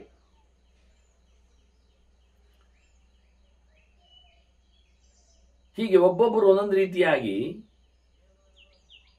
ಅಲ್ಲಿ ತಮ್ಮ ಪ್ರತಿಕ್ರಿಯೆಗಳನ್ನು ಸಂಭ್ರಮಿಸಿದ್ದುಂಟು ಕೊಟ್ಟು. ಇದನ್ನು ಶಿವ ಗಮನಿಸಿದ್ದಾನೆ, ಮತ್ತಲ್ಲಿ ಎದ್ದು ಹೋಗಿದ್ದಾನೆ, ಏನು ಮಾಡಿಲ್ಲ. ಈಗ ಯಜ್ಞವನ್ನು ಸಂಪೂರ್ಣವಾಗಿ ನಾಶ ಮಾಡುವಂತ ಹೇಳಿ ತನ್ನ ಬಾಯಿಂದ ಹೊರಳಿಸಿ ವೀರಭದ್ರನನ್ನು ಕಳಿಸಿ ಅಲ್ಲೆಲ್ಲ ನಾಶ ಮಾಡುವಾಗ ಅವನು ತಾನೇ ವೀರಭದ್ರನೇ ರುದ್ರ ಅಲ್ವಾ. ಹಾಗಾಗಿ ಅವನು ಆವತ್ತು ನೋಡಿದ ಸನ್ನಿವೇಶಗಳಲ್ಲಿ ಆದ ದೇವತೆಗಳಲ್ಲಿ ಆದ ಒಂದು ಬಗೆಗಳಿಗೆ ಇವತ್ತು ಉತ್ತರ ಕೊಟ್ಟವ. ಕಣ್ಣರಳಿಸಿ ಹೀಗೆ ದಕ್ಷ ಶಾಪ ಕೊಡುವಾಗ ಗಮ್ಮತ್ತು ಮಾಡಿದ ಭಗನ ಕಣ್ಣನ್ನು ಕುಕ್ಕಿದ್ದಾನ. ಕಣ್ಣಿಗೆ ಪೆಟ್ಟು ಮಾಡಿದ್ದಾನೆ, ಹಾಳು ಮಾಡಿದ್ದಾನೆ, ಘಾಸಿ ಮಾಡಿದ್ದಾನೆ. ಹಲ್ಲು ಕಿರುದು ನಕ್ಕ ಭೂಷಣ ಹಲ್ಲು ಉದುರಿಸಿದ್ದಾನೆ ಹೋಗಿ ಗುದ್ದಿ. ಭೃಗು ಋಷಿಯ ಗಡ್ಡವನ್ನು ಎಳೆದು ಬಿಟ್ಟಿದ್ದಾನೆ, ಇಡೀ ಗಡ್ಡವೇ ಇಲ್ಲ, ಇಡೀ ಎಳೆದು ಹಾಕಿದ್ದಾನೆ. ಹೀಗೆಲ್ಲ ಅವತ್ತು ಮಾಡಿದ್ದರ ತಪ್ಪಿಗೆ ಪರಿಮಾರ್ಜನೆಯನ್ನು ಕೂಡಲೇ ವೀರಭದ್ರ ರೂಪದಲ್ಲಿ ರುದ್ರ ಕೊಟ್ಟಿದ್ದಾನೆ. ಇದೀಗ ದಕ್ಷನ ಪ್ರಾರ್ಥನೆಯಲ್ಲಿ ಎಲ್ಲ ಸರಿಯಾಗಲಿ ಅಂತ ಬಂದಿದೆ. ಅದೆಷ್ಟು ಸರಿಯಾಯಿತು ಅಂದರೆ ಇಲ್ಲಿ ಈ ವಿಷಯವನ್ನು ಹೇಳಲಿಲ್ಲ ಹೆಚ್ಚು. ಭಾಗವತ ಅದರ ಬಗ್ಗೆ ಕೆಲವು ಮಾತನ್ನು ಕೊಟ್ಟಿದ್ದರು. ದಕ್ಷನದ್ದು ತಲೆ ಕಡ್ದಿದ್ದಾನಲ್ವ ವೀರಭದ್ರ. ಈಗ ದಕ್ಷನಿಗೆ ಕೇಳಿಕೊಂಡದ್ದೆಲ್ಲ ಬೇರೆಯವರೇ, ಅದಕ್ಕೆ ವಿಪ್ರೇಂದ್ರ ಅಂತ ಹಿಂದೆ ಶಬ್ದ ಬಂದದ್ದು. ಸಂತೋಷಪಡಿಸಿದ್ದು ರುದ್ರನನ್ನು ಮೊದಲಿಗೆ ದೇವತೆಗಳೇ, ಒಂದು ಯಜಮಾನ ಬದುಕಲಿ ಮಾರಾಯ ಅಂತ ಸಂತೋಷಪಡಿಸಿ ಅವನನ್ನು ಕರೆಸರಿಸಿ ಅಲ್ಲ. ಕೊನೆಗೆ ಬಂದ ನಂತರವ ಯಜ್ಞವಾಟದಲ್ಲಿ ಅವನು ಹೇಳುತ್ತಾನೆ, ದಕ್ಷನಿಗೆ ಅಲ್ಲಿ ಬಲಿ ಕೊಡ್ಲಿಕ್ಕೆ ಆಡು ತಂದಿದ್ದಾರಲ್ಲ, ಅದು ಆಡು ಅದು ಅವನಿಗೆ ಮಂಡಿಗೆ ಸಿಕ್ಕಿಸು ಅಂದಿದ್ದಾರೆ. ಹಾಗೆ ಅವನ ಮಂಡೆಯನ್ನು ದಕ್ಷನ ಮಂಡೆಯನ್ನು ಅಗ್ನಿಕುಂಡಕ್ಕೆ ಹಾಕಿದ್ದಾರೆ. ಈಗ ಆಡಿನ ಮಂಡೆಯಲ್ಲಿ ಅವನು ಪ್ರಾರ್ಥನೆ ಮಾಡೋದು ನಿಜವಾಗಿ ಎಚ್ಚರಾಗಿ, ಅಯ್ಯೋ ತಪ್ಪಾಯಿತು ಅಂತ ಹೇಳಿಕೊಂಡದ್ದೆಲ್ಲ ಆಡಿನ ಮಂಡೆಯಲ್ಲಿ. ಆದರೂ ಮಾತಾಡ್ತದೆ ಅದು ಆಡಿನ ಮಂಡೆ, ಯಾಕೆ ಅದು ಶಿವಪ್ಪ ಮಾಡಿದ್ದು ಸರ್ಜರಿ. ಹಾಗೆ ಇಲ್ಲೆಲ್ಲ ಗಡ್ಡ ಹೋತಾದ ಅಂದರೆ ಆಡಿನ ಗಡ್ಡವನ್ನು ಭೃಗುವಿಗೆ ಸಿಕ್ಕಿಸ್ಲಿಕ್ಕೆಲ್ಲ ಹೇಳುತ್ತಾನೆ, ಗಮ್ಮತ್ ಮಾಡ್ತಾನೆ. ಹಾಗೆ ಹಲ್ಲಿಲ್ಲದವನಿಗೆ ಹಾಲು ಬಾಯಿ ಮಾಡಿ ತಿನ್ನಿಸ್ಲಿಕ್ಕೆ ಕೊಡಿ ಅಂತ ಹೇಳುತ್ತಾನೆ. ಹೀಗೆಲ್ಲ ಬೇರೆ ರೀತಿಯಾದ ರಿಪೇರಿಗಳು ವಾಸ್ತವವಾಗಿ. ಅಂದು ಇಲ್ಲಿ ಮಾತಂತೂ ಭಾರಿ ಚೆನ್ನಾಗಿತ್ತು ದಕ್ಷನದ್ದು. ಇದ್ದು ಬಿಡಲಿ ಅಂತ ಹೇಳಿಕೊಳ್ಳುವಂಥದ್ದು ಅದು ನಡೆದಿದೆ ಅಂತ ಅರ್ಥ ಆ ಲೆಕ್ಕದಲ್ಲಿ, ತಥಾಸ್ತು ಅಂದದ್ರಿಂದ ಇದು ಒಂದು ಕ್ರಮವೇ. ಹಾಗಾಗಿ ಭಗನಿಗೆ ಸ್ವಂತ ಕಣ್ಣಿನಲ್ಲಿಯೂ ನೋಡುವ ಸಾಮರ್ಥ್ಯವು ಬಂದಿದೆ, ಪೂಷನಿಗೂ ಅಲ್ಲೂ ಚಿಗುರಿದೆ, ಭೃಗುವಿಗೂ ದಾಡಿ ಬಂದಿದೆ ಅಂತಲೇ ಅರ್ಥಗಳು ಅದು ಉಂಟು, ಇದು ಉಂಟು ವ್ಯವಸ್ಥೆಗಳು. ಹೀಗಾಗಿ ಬಹಳ ಚಂದವಾಗಿ ಇಲ್ಲಿ ಹೇಳುವಾಗ ತಥಾಸ್ತು ಹೇಳಿದವ ಯಾರು ಕೇಳಿದರೆ ಭಗನ ಕಣ್ಣು ಕುಕ್ಕಿದ ಹರ ಅಂತ ಇತಿಹಾಸವನ್ನು ನೆನಪಿಸ್ತಾರೆ. ನಡೆದ ಘಟನೆಗಳ ಬಗ್ಗೆ ಒಂದು ಗಮನವನ್ನು ಕೊಡ್ತಾರೆ. ಭಗನೇತ್ರ ಹರೋ ಹರಹ ಅಂತ. ಈ ಗೆರೆಯ ಬಗ್ಗೆ ನಾನು ಹಿಂದೆ ಒಮ್ಮೆ ಹೇಳಿದ್ದೇನೆ. ಆದಿಪರ್ವಕ್ಕೆ ಬಂದಾಗ ಗಾಂಧಾರಿ ಮದುವೆ ಮುಂಚೆನೆ ಅಫ್ಘಾನಿಸ್ತಾನದವಳು ಹುಡುಗಿ, ನಮಗೆ ಭಾರತ ಪಕ್ಕದಲ್ಲಿ ಇರುವುದು ಪಾಕಿಸ್ತಾನ, ಪಾಕಿಸ್ತಾನಕ್ಕೆ ಪಕ್ಕದಲ್ಲಿ ಇರುವುದು ಅಫ್ಘಾನಿಸ್ತಾನ. ಆಚೆ ಬದಿಯಲ್ಲಿ ಉತ್ತರದ ಈಚೆಗೆ ಪಶ್ಚಿಮದ ಆಚೆಗೆ ಇರುವಂಥದ್ದು. ಹಾಗಾಗಿ ಕೇಳ್ತಾನವನು ವಾಯುವ್ಯದ ಮೂಲೆಗೆ. ಆಕೆ ಹುಟ್ಟುವ ಮುಂಚೆನೆ ಅಂದರೆ ಮದುವೆಗೆ ಈಚೆ ಬರುವ ಮುಂಚೆನೆ ಅವಳವಳ ತಂದೆಯೆಲ್ಲ ಸೇರಿಕೊಂಡೇ ಇಲ್ಲ. ಅವಳು ಭಗನೇತ್ರಹರನಾದ ಶಿವನ ಉಪಾಸನೆಯಲ್ಲಿ ರತಳಾಗಿದ್ಲಂತೆ ಗಾಂಧಾರಿ. ಅದೊಂದು ವರ್ಡ್, ಭಗರ ಕಣ್ಣು ಕುಗ್ಗಿದ ಹರನನ್ನು ಮಾತಾಡಿಸ್ತಾ ಇದ್ಲು ಅಂತ. ಒಂದು ವಿಷಯ ಅಂದರೆ, ಶಿವನಿಗೆ ಹೆಚ್ಚು ಕಣ್ಣಿರ್ಲಿಕ್ಕೆ ಹೋಗಿ ಕಣ್ಣು ಕಮ್ಮಿ ಆಗುವುದು, ಕಣ್ಣು ಹೋಗುವುದು ಎನ್ನುವುದೊಂದು ಗೌಜೆ. ಹೀಗಾಗಿ ಅವಳಿಗೇನು ಹಾಗೆ ಉಪಾಸನೆ ಮಾಡಿದ್ದಕ್ಕೆ ಅವಳಿಗೆ ಗಂಡ ಸಿಕ್ಕಿದೆಯಾ ನೋಡಿ, ಕಣ್ಣಿಲ್ಲದ ಗಂಡ ಸಿಕ್ಕಿದ. ಇದೆಲ್ಲ ಕೆಲವೆಲ್ಲ ಉಪಾಸನೆಯ ತೊಂದರೆಗಳು, ಸೈಡ್ ಎಫೆಕ್ಟ್ ಹೇಳ್ತೇವಲ್ಲ ಹಾಗೆ. ಆದ್ರಿಂದ ಇತರರ ಉಪಾಸನೆಗಳಲ್ಲೆಲ್ಲ ಇಂಥದ್ದೆಲ್ಲ ಬರಬಾರ್ದು. ಆದರೆ ಬಹಳ ಕಷ್ಟ ಆಗಿರ್ತದೆ ನಾಮಗಳನ್ನಿಟ್ಟುಕೊಳ್ಳುವ ಹಾಗೆ ಅಲ್ಲ, ವಿಶೇಷಣಗಳನ್ನೆಲ್ಲ ಚಿಂತನೆ ಮಾಡುವ ಹಾಗೆಲ್ಲ. ಆಗ ಇಲ್ಲಿ ಅಂತೂ ಶಿವ ಬಹಳ ಚಂದವಾಗಿ ಎಲ್ಲ ಒಳ್ಳೇದಾಗಲಿ ಅಂತ ಹೇಳಿಬಿಟ್ಟ. ಹೇಗೆ ಹೇಳಿದ ಕೇಳಿದ್ರೆ ಅದು ಕೇಳ್ತಾರವರು. ಧರ್ಮಾಧ್ಯಕ್ಷ ವಿರೂಪಾಕ್ಷ ತ್ರಕ್ಷ ದೇವ ಪ್ರಜಾಪತಿ ಅಂತ ಒಂದು ಪಂಚನಾಮಗಳಿಂದ ತಥಾಸ್ತು ಹೇಳಿದವನ ವೈಭವವನ್ನು ಮತ್ತೊಮ್ಮೆ ಚಿಂತನೆಗೆ ತರ್ತಾರೆ. ಭಗನೇತ್ರ ಹರಂ ಹರೋ ಹರಹ ಭಗವಾನ್ ಅಂತ ಉಂಟು 3 ನಾಮ. ಅವನಿಗೆ ಸಾಮರ್ಥ್ಯ ಇದೆ, ಅವನು ಎಲ್ಲವನ್ನು ಕಬಳಿಸುವವನು ಹೌದಾದರೂ ಎಲ್ಲವನ್ನು ಉಳಿಸುವವನು ಸರಿಯೇ. ಅವನಿವತ್ತು ಯಜ್ಞದ ಬಾಟದಲ್ಲಿ ಯಜ್ಞ ಆಗಬೇಕು ಎನ್ನುವುದರಿಂದ, ಅವನು ಧರ್ಮವನ್ನು ಉಳಿಸಿಕೊಳ್ಳುವುದರಿಂದ, ಭಗವಂತನಿಗೆ ಅಚ್ಚುಮೆಚ್ಚಾದ್ರಿಂದ ಅವನ ಧರ್ಮವನ್ನು ಉಳಿಸಲು ಹೊಸಗಿದ್ದನ್ನು ಮತ್ತೆ ಸೃಷ್ಟಿ ಮಾಡಿಕೊಟ್ಟ. ಅಲ್ಲ, ನೀವು ಶಿವನಲ್ಲಿ ಹಾಗೆ ಯಾಕೆ ಅಂತ ಕೇಳ್ತೀರಿ? ಯಮನೆ ಮಾಡಲಿಲ್ವಾ? ಕೃಷ್ಣ 64 ದಿನ ಕಲಿತವ ಅವಂತಿಯ ಸಾಂದೀಪನಿಯಲ್ಲಿ. ಗುರುಗಳೇನು ಕೇಳಿದ್ರು? ನನ್ನ ಮಗ ಪ್ರಭಾಸದಲ್ಲಿ ಹೋಗಿದ್ದಾನೆ, ಬರಲಿಲ್ಲವ ಮೀಯಲು ಹೋದವ ಹೇಳಿ. ಸರಿ, ಕೃಷ್ಣ ಅದನ್ನು ತರಬೇಕು. ಸತ್ತವನನ್ನು ತರಬೇಕಾದ್ರೆ ಯಮಪಟ್ಟಣದಲ್ಲಿ ಅದಕ್ಕೆ ರಿಜಿಸ್ಟರ್ ಇರುವುದು. ಯಮನಲ್ಲಿ ಕೇಳಿದ ಕೊಡು ಅಂತ, ಕೊಟ್ಟವ. ಗುರುಪುತ್ರನನ್ನು ಕೊಟ್ಟ, ತಗೊಂಡೋಗಿ ಕೊಟ್ಟು ಬಂದ ಕೃಷ್ಣ. ಹೇಗಿದ್ದ?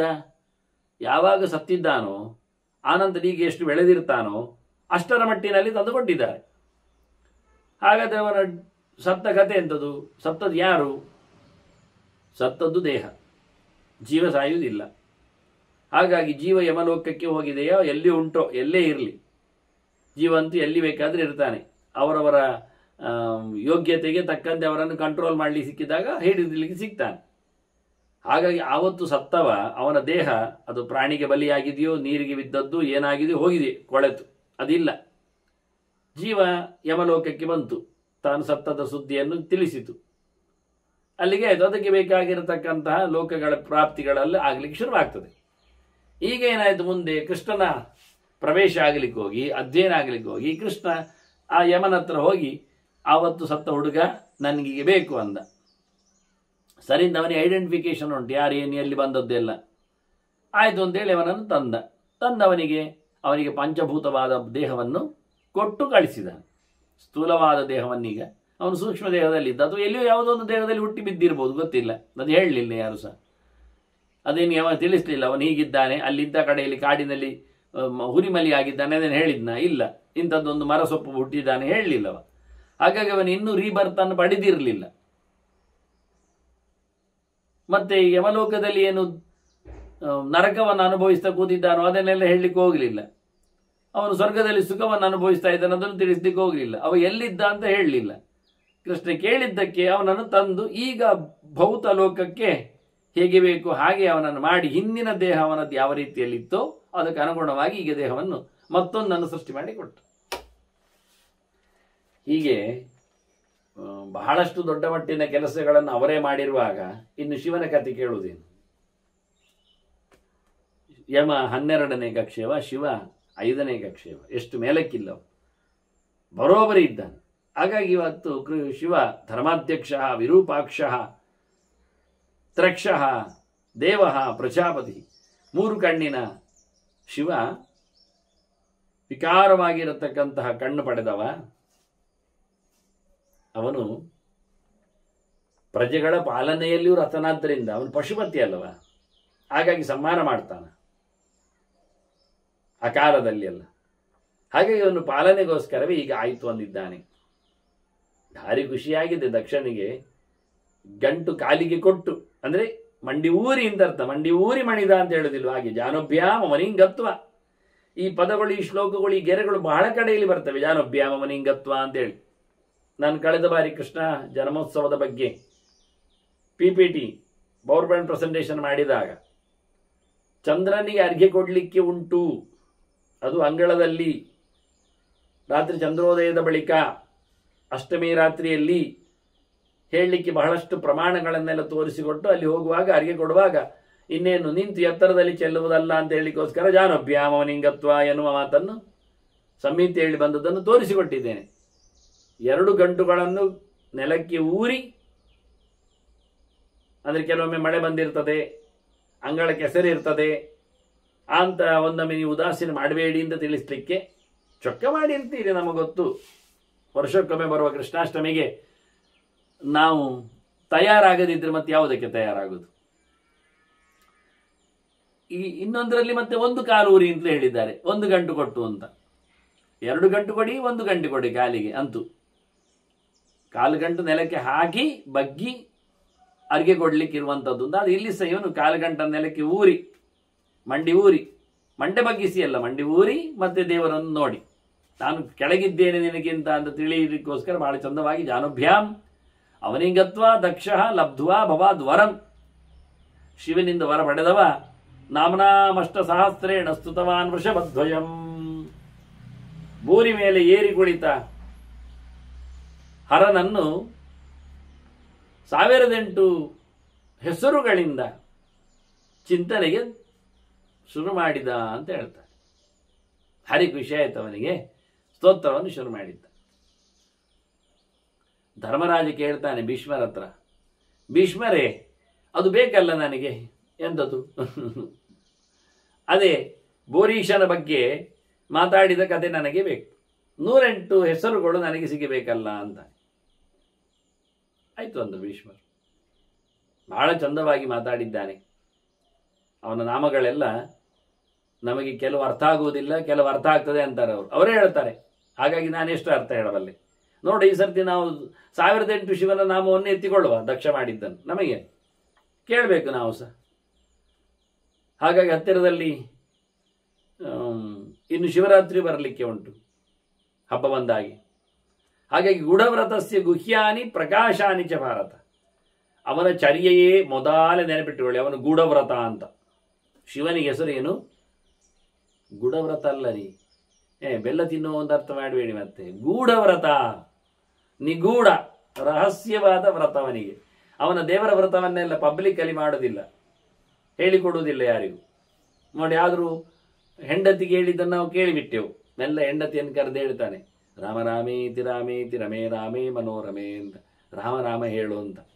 ನೋಡಿ, ಅವನು ಕೊಟ್ಟ ಟಿಪ್ಸ್ ಹೆಂಡತಿಯನ್ನು ಕರೆದು ಹೇಳಿದ್ದು, ನೀನು ರಾಮ ರಾಮ ಹೇಳಬೇಕು ಅಂತ. ಅವನೇನು ಹೇಳಲಿಲ್ಲ, ನೀನು ಹರ ಹರ ಮಹಾದೇವ ಹೇಳು ಅಂತ ಹೇಳಲಿಕ್ಕೆ ಹೇಳಲಿಲ್ಲ. ಹೇಳ್ಬೋದಿತ್ತು. ಸಾಧನೆಯೇ ಸರ್ವಸ್ವ ಅದುವೇ ಆಗಿದ್ದರೆ ಯಾರಾದ್ರೂ ಹೆಂಡತಿಯಲ್ಲಿ ಬೇರೆ ಮಾಡಿಸ್ತಾರ? ಅವರಿಗೊಂದು ಇವರಿಗೊಂದು ಹೇಳ್ತಾರ? ನಮಗೆಲ್ಲ ಶಿವಪ್ಪ ಬೋಧನೆ ಮಾಡಿದ್ದು ಹರ ಹರ ಮಹಾದೇವ ಹೇಳಿ ಅಂತ ಆಗಿದ್ದರೆ ಒಂದೊಮ್ಮೆ. ಪಾರುಗೆ ಯಾಕೆ ಹಾಗೆ ಹೇಳ್ತಾನೆ? ಕಾಸ ಮಡದಿಗೆ ಪ್ರೀತಿಯಲ್ಲಿದ್ದಾಗ ಅವಳಿಗೊಂದು ಬೇರೆ ಹೇಳ್ತಾನ? ಲೋಕಕ್ಕೆ ಉದ್ಧಾರಕವಾದ ಮಂತ್ರವೇ ಬೇರೆ, ಅವಳಿಗೊಂದು ಬೇರೆಯಾ? ಹಾಗೆ ಅತಿ ಆತ್ಮೀಯಳಾದ ಅವಳಿಗೆ ಎಷ್ಟು ಚೆನ್ನಾಗಿ ಹೇಳಿದ್ದಾನೆ, ನೀನು ರಾಮ ಹೇಳಬೇಕು. ಆಯ್ತು ಅಲ್ಲ ಅವಳು. ಅವನಿಗೆ ಕೃಷ್ಣ ಹೇಳಬೇಕು ಅಂತ ಹೇಳಿದ್ದಾರೆ ಋಷಿಗಳ ಹತ್ರ ಹೇಳಿರ್ತಾನವ. ನನಗೊಂದು ಮಾರಾಯರೆ ಕೆಲಸ ಕೊಟ್ಟಿದ್ದಾನಲ್ಲ ದೇವರು ಎಂತ ಕೇಳಿದ್ರು ಋಷಿಗಳು. ತಪ್ಪೆಲ್ಲ ಬರಿಬೇಕಂತೆ ನಾನು. ಎಂತದಕ್ಕೆ? ಮತ್ತೆ ಎಲ್ಲರಿಗೆಲ್ಲ ಪಾಠ ಕೇಳುವ ಅಭ್ಯಾಸ ಇಲ್ಲ, ಓದಿಕೊಳ್ಳುವ ಅಭ್ಯಾಸ ಕೆಲವರಿಗೆ ಉಂಟು. ಅದು ತಪ್ಪು ಓದ್ಲಿ ಅಂತ ಮಾಡಿದ್ದವರು. ಹೌದಾ? ಹಾಗೆ ಮತ್ತೆ ಇಲ್ಲಾದ್ರೆ ಅವರಿಗೆಲ್ಲ ಗುರುಗಳಿಗೆ ಬಗ್ಲಿಕ್ಕೆ ಮಂಡೆ ಮಾರಿ ಹಾಗೋ ಹೀಗೋ ಕೇಳಿ ಹೇಳಲಿಕ್ಕೆ ತಪ್ಪಾಗ್ತದೆ ಅವರಿಗೆ. ಎಲ್ಲ ಹೇಳಿದ್ದಲ್ಲ, ಅಶ್ವತ್ಥಾವನ ಹೇಳಿದ್ದಲ್ಲ, ಸರ್ವೋಪಮನ್ಯತೆಯ ಲೋಕ ಮಾತ್ಮಾನ ಬುದ್ಧಿಮತ್ತರಂದು. ಎಲ್ಲ ತಾರೆಲ್ಲ ಸರ್ವಜ್ಞರೇ ಉಂಟಲ್ಲ, ಪುಸ್ತಕದಲ್ಲಿ ಬರೆದಿದ್ದಾರಲ್ಲ, ಮುಗಿದಲ್ಲ. ಹಾಗೆ ಯಾರಿಗೇನು ಬಣ್ಣ, ಯಾರಿಗೇನು ಹೆಸರು, ಯಾರಿಗೇನು ರೂಪ, ಯಾರಿಗೇನು ಕತೆ, ಅದೆಲ್ಲ ಲಕ್ಷಣ ಗಿಕ್ಷಣ ಎಲ್ಲ ಬೇಡ, ನಮ್ಗೆ ಗೊತ್ತಾಗ್ತದೆ ಎಂತ ಮಾಡಿದ್ದಕ್ಕೆ ನಾವು. ಹೀಗಾಗಿ ಭಾರಿ ಖುಷಿಯಲ್ಲಿ ಗುರುಗಳನ್ನೇ ಬಿಟ್ಟೇ ಯಾರು ಹೋಗ್ತಾರೆ ಅವರಿಗೊಂದು ಬ್ರೇಕ್ ಕೊಡಬೇಕು ಅಂತ ಹೇಳಿ ನನಗೊಂದು ದೇವರು ಹೇಳಿಬಿಟ್ಟಿದ್ದಾನೆ ಅಂತ. ಎಲ್ಲ ತಪ್ಪು ತಪ್ಪು ಬರೀರಿ ಅಂತ. ಅದು ಹೇಗೆ ಆಗ್ತದೆ ಮಾರೆ? ಹೇಗೆ ಆಗ್ತದೆ? ಇರುವುದನ್ನು ಇಲ್ಲ ಹೇಳುದಾ? ಇಲ್ಲದನ್ನು ಉಂಟು ಹೇಳುದಾ? ಹೀಗೆ ಒಂದು ಲೋಕವ ಇದು. ಈ ಜಗತ್ತೇ ಸುಳ್ಳು, ಇಲ್ಲಿ ದೇವರು ಇಲ್ಲ, ಇಲ್ಲಿ ಊಟ ಮಾಡಿದ್ದೆಲ್ಲ ಅಲ್ಲ ಎಲ್ಲ ಹೇಳುದಾ? ಎಲ್ಲಿ ಆಗ್ತದೆ? ಅದು ದೇವರು ಹೇಳ್ತೇನೆ, ಅತಥ್ಯಾನಿ ವಿತಥ್ಯಾನಿ ದರ್ಶಯಸ್ವ ಮಹಾಭುಜ ಪ್ರಕಾಶನ್ ಗುರುಜಾತ್ಮನ ಅಪ್ರಕಾಶಂಜ ಮಾಂಗುರು. ಇದನ್ನೆಲ್ಲ ಬಹಳ ಹಿಂದೆ ಮಧ್ವಾಚಾರ್ಯ ಬಿಡಿ, ಇದು ಪುರಾಣದ ಗೆರೆಗಳನ್ನೆಲ್ಲ ಅನೇಕರು ಕೋಟ್ ಮಾಡಿದ್ದಾರೆ. ಈ ಹಿಂದೆ ಸಾವಿರಾರು ವರ್ಷದ ಹಿಂದೆ ಇದು ಗೆರೆಗಳನ್ನೆಲ್ಲ ಹೊರಗೆ ತಂದಾಕಿದ್ದಾರೆ. ಮಹಾ ದಾರ್ಶನಿಕರೆಲ್ಲ ಇದರ ಬಗ್ಗೆ ಕೊಟ್ಟಿದ್ದಾರೆ. ಶಿವನಿಗೆ ಕೊಟ್ಟಿರತಕ್ಕಂಥ ದೇವರ ಒಂದು ಕೆಲಸ ಏನು ಕೇಳಿದರೆ, ತಪ್ಪೆಲ್ಲ ಬರೆದಾಗ ಸುಳ್ಳೆ ಎಲ್ಲ ಗೀಚಿಬಿಡು, ಅದನ್ನೆಲ್ಲ ಪ್ರಚಾರ ಮಾಡು, ಜನರಿಗೆ ಕೊಟ್ಟು ಬಿಡು. ಅದರಲ್ಲಿ ಎಲ್ಲಿಯೂ ಸಹ ನನ್ನನ್ನು ಹೈಲೈಟ್ ಮಾಡಬೇಡ, ದೇವರು ಹೇಳುದು, ನಿನ್ನನ್ನು ಹೈಲೈಟ್ ಮಾಡಿಕೊ ಅಂತಾರೆ. ಇಷ್ಟೆಲ್ಲ ನಾನು ಮಾಡಿದೆ ಬೈ ಫೋರ್ಸ್, ದೇವರು ಹೇಳಿ. ಯಾಕೆ? ದೇವರು ಆರ್ಡರ್ ಮಾಡಿದ್ರೆ ಏನು ಮಾಡಲೇಬೇಕು. ನಾವು ಮಾಡಿದ್ದೆ, ನಾನಾಗಲಿ ಬ್ರಹ್ಮ ಆಗಲಿ, ಶಿವ ಹೇಳುದು, ನಾನಾಗಲಿ ಬ್ರಹ್ಮ ಆಗಲಿ, ದೇವರು ಹೇಳಿದಾಗೆ ಕೇಳುದು. ನಾವೆಲ್ಲ ದೇವರ ಕೈಯಲ್ಲಿ ಆಟಿಕೆಯ ವಸ್ತುಗಳಿದ್ದಾಗೆ. ನಾವೆಲ್ಲ ಈ ಚೆಸ್ ಬೋರ್ಡಲ್ಲಿ ಪಾನ್ ಇದ್ದಾಗೆ ಅವನು ಹೇಳುದು, ಶಿವ ಹೇಳುದು. ನಾವೆಲ್ಲ ದೈವ ಕ್ರೀಡನ ಕಾನಿ ಅಂತ ಹೇಳ್ತಾನೆ, ನಾವೆಲ್ಲ ಆಟಿಕೆಗಳು. ಅವನು ಹೇಳಿದಾಗೆ ಕೇಳ್ತೇವೆ, ಕೇಳವೇ ಬೇಕಾದ್ದು ನಮ್ಮದು. ನಾವೆಲ್ಲ ಪ್ರತಿಬಿಂಬಭೂತರಲ್ವಾ, ಮತ್ತೆಂಥದ್ದು. ಹೀಗಾಗಿ ನಾನೆಲ್ಲ ಮಾಡಿ ಆಗಿದೆ. ಆದರೆ ಒಳಗಿಂದ ನನಗೊಂದು ರೀತಿಯಲ್ಲಿ ಫೀಲಿಂಗ್ ಇತ್ತು. ಅದಕ್ಕೆ ನಾನು ಇಷ್ಟೆಲ್ಲ ಮಾಡಿದ್ದಕ್ಕೆ ಒಂದು ಪ್ರಾಯಶ್ಚಿತ್ತ ನಾನಾಗಿ ಮಾಡಿಕೊಳ್ಳೋದು. ಅದನ್ನು ಹೊರಗೆ ಮಾಡೋದಿಲ್ಲ. ಹೊರಗೆ ಮಾಡಿದ ಮತ್ತೆ ಪುನಃ ಇದು ಮಾಡಿದ್ದೆಲ್ಲ ವ್ಯರ್ಥ ಆಯ್ತು. ಇದು ಹೇಳಿದ್ದೆಲ್ಲ ಸುಳ್ಳು ಅಂತ ಕೆಳಗೆ ಬರೆದು ಬಿಟ್ರೆ ಉಳಿದವರೆಲ್ಲ ಓದುವುದೇ ಬಿಡ್ತಾರೆ. ಇದು ಮಿಸ್ ಲೀಡಿಂಗ್, ಅದರಿಂದ ಇಷ್ಟು ಚಾಪ್ಟರ್ ಬಿಟ್ಟುಬಿಡಿ ಅಂತ ಶುರು ಮಾಡ್ತಾರೆ. ಮತ್ತೆ ಅದು ಇಲ್ಲಿಂದ ಹೆಚ್ಚು ಕಡಿಮೆ ಆಗಿದೆ ಅಂತ ನಾನು ಶುರು ಮಾಡೋದು, ಇಲ್ಲಿಗೆ ಹೆಚ್ಚು ಕಡಿಮೆ ಮುಗಿಯುವುದು ಅಂತೆಲ್ಲ ಬರೋದು. ಇದನ್ನು ಜನ ಯೋಚನೆ ಮಾಡಿ ಅದನ್ನು ಮಿಸ್ ಅಂತ ಹೇಳಿ ತೆಗೆದಿಡೋದು, ಅದೆಲ್ಲ ಬೇಡ. ಹಾಗಾಗಿ ನಾನು ಗುಟ್ಟಾಗಿ ಹೋಗಿ ಕೇಳಿದೆ, ಇದೆಲ್ಲ ಆಯ್ತಲ್ಲ, ನನಗೇನಾದರೂ ಒಂದು ಮನಸ್ಸಿಗೆ ಕಿರಿಕಿರಿ ಆಗಿದೆ, ನಾನು ಪರ್ಸನಲಿ ಏನಾದರೂ ಒಂದು ಮಾಡಿಕೊಳ್ಬೇಕು. ಆಗ ಭಾಳ ಚೆನ್ನಾಗಿ ದೇವರು ಹೇಳ್ತಾನೆ, ಎಲ್ಲ ಪಾಪಗಳ ನಿವೃತ್ತಿ ಮಾಡುವಂಥದ್ದು, ಕರ್ಷಣ ಮಾಡುವಂಥದ್ದು, ಸಮೂಲವಾಗಿ ತೆಗೆಯುವಂಥದ್ದು ಕೃಷ್ಣನಾಮ. ಅದು ಹೇಳಿಬಿಡು ಅಂತ. ಸರಿ ಅಂತೇಳಿ ನಿರಂತರವಾಗಿ ನಾನು ಕೃಷ್ಣ ಜಪ ಮಾಡ್ತಾ ಇದ್ದೇನೆ ಅಂತ ನಾರದರ ಹತ್ರ ಹೇಳ್ತಾನೆ.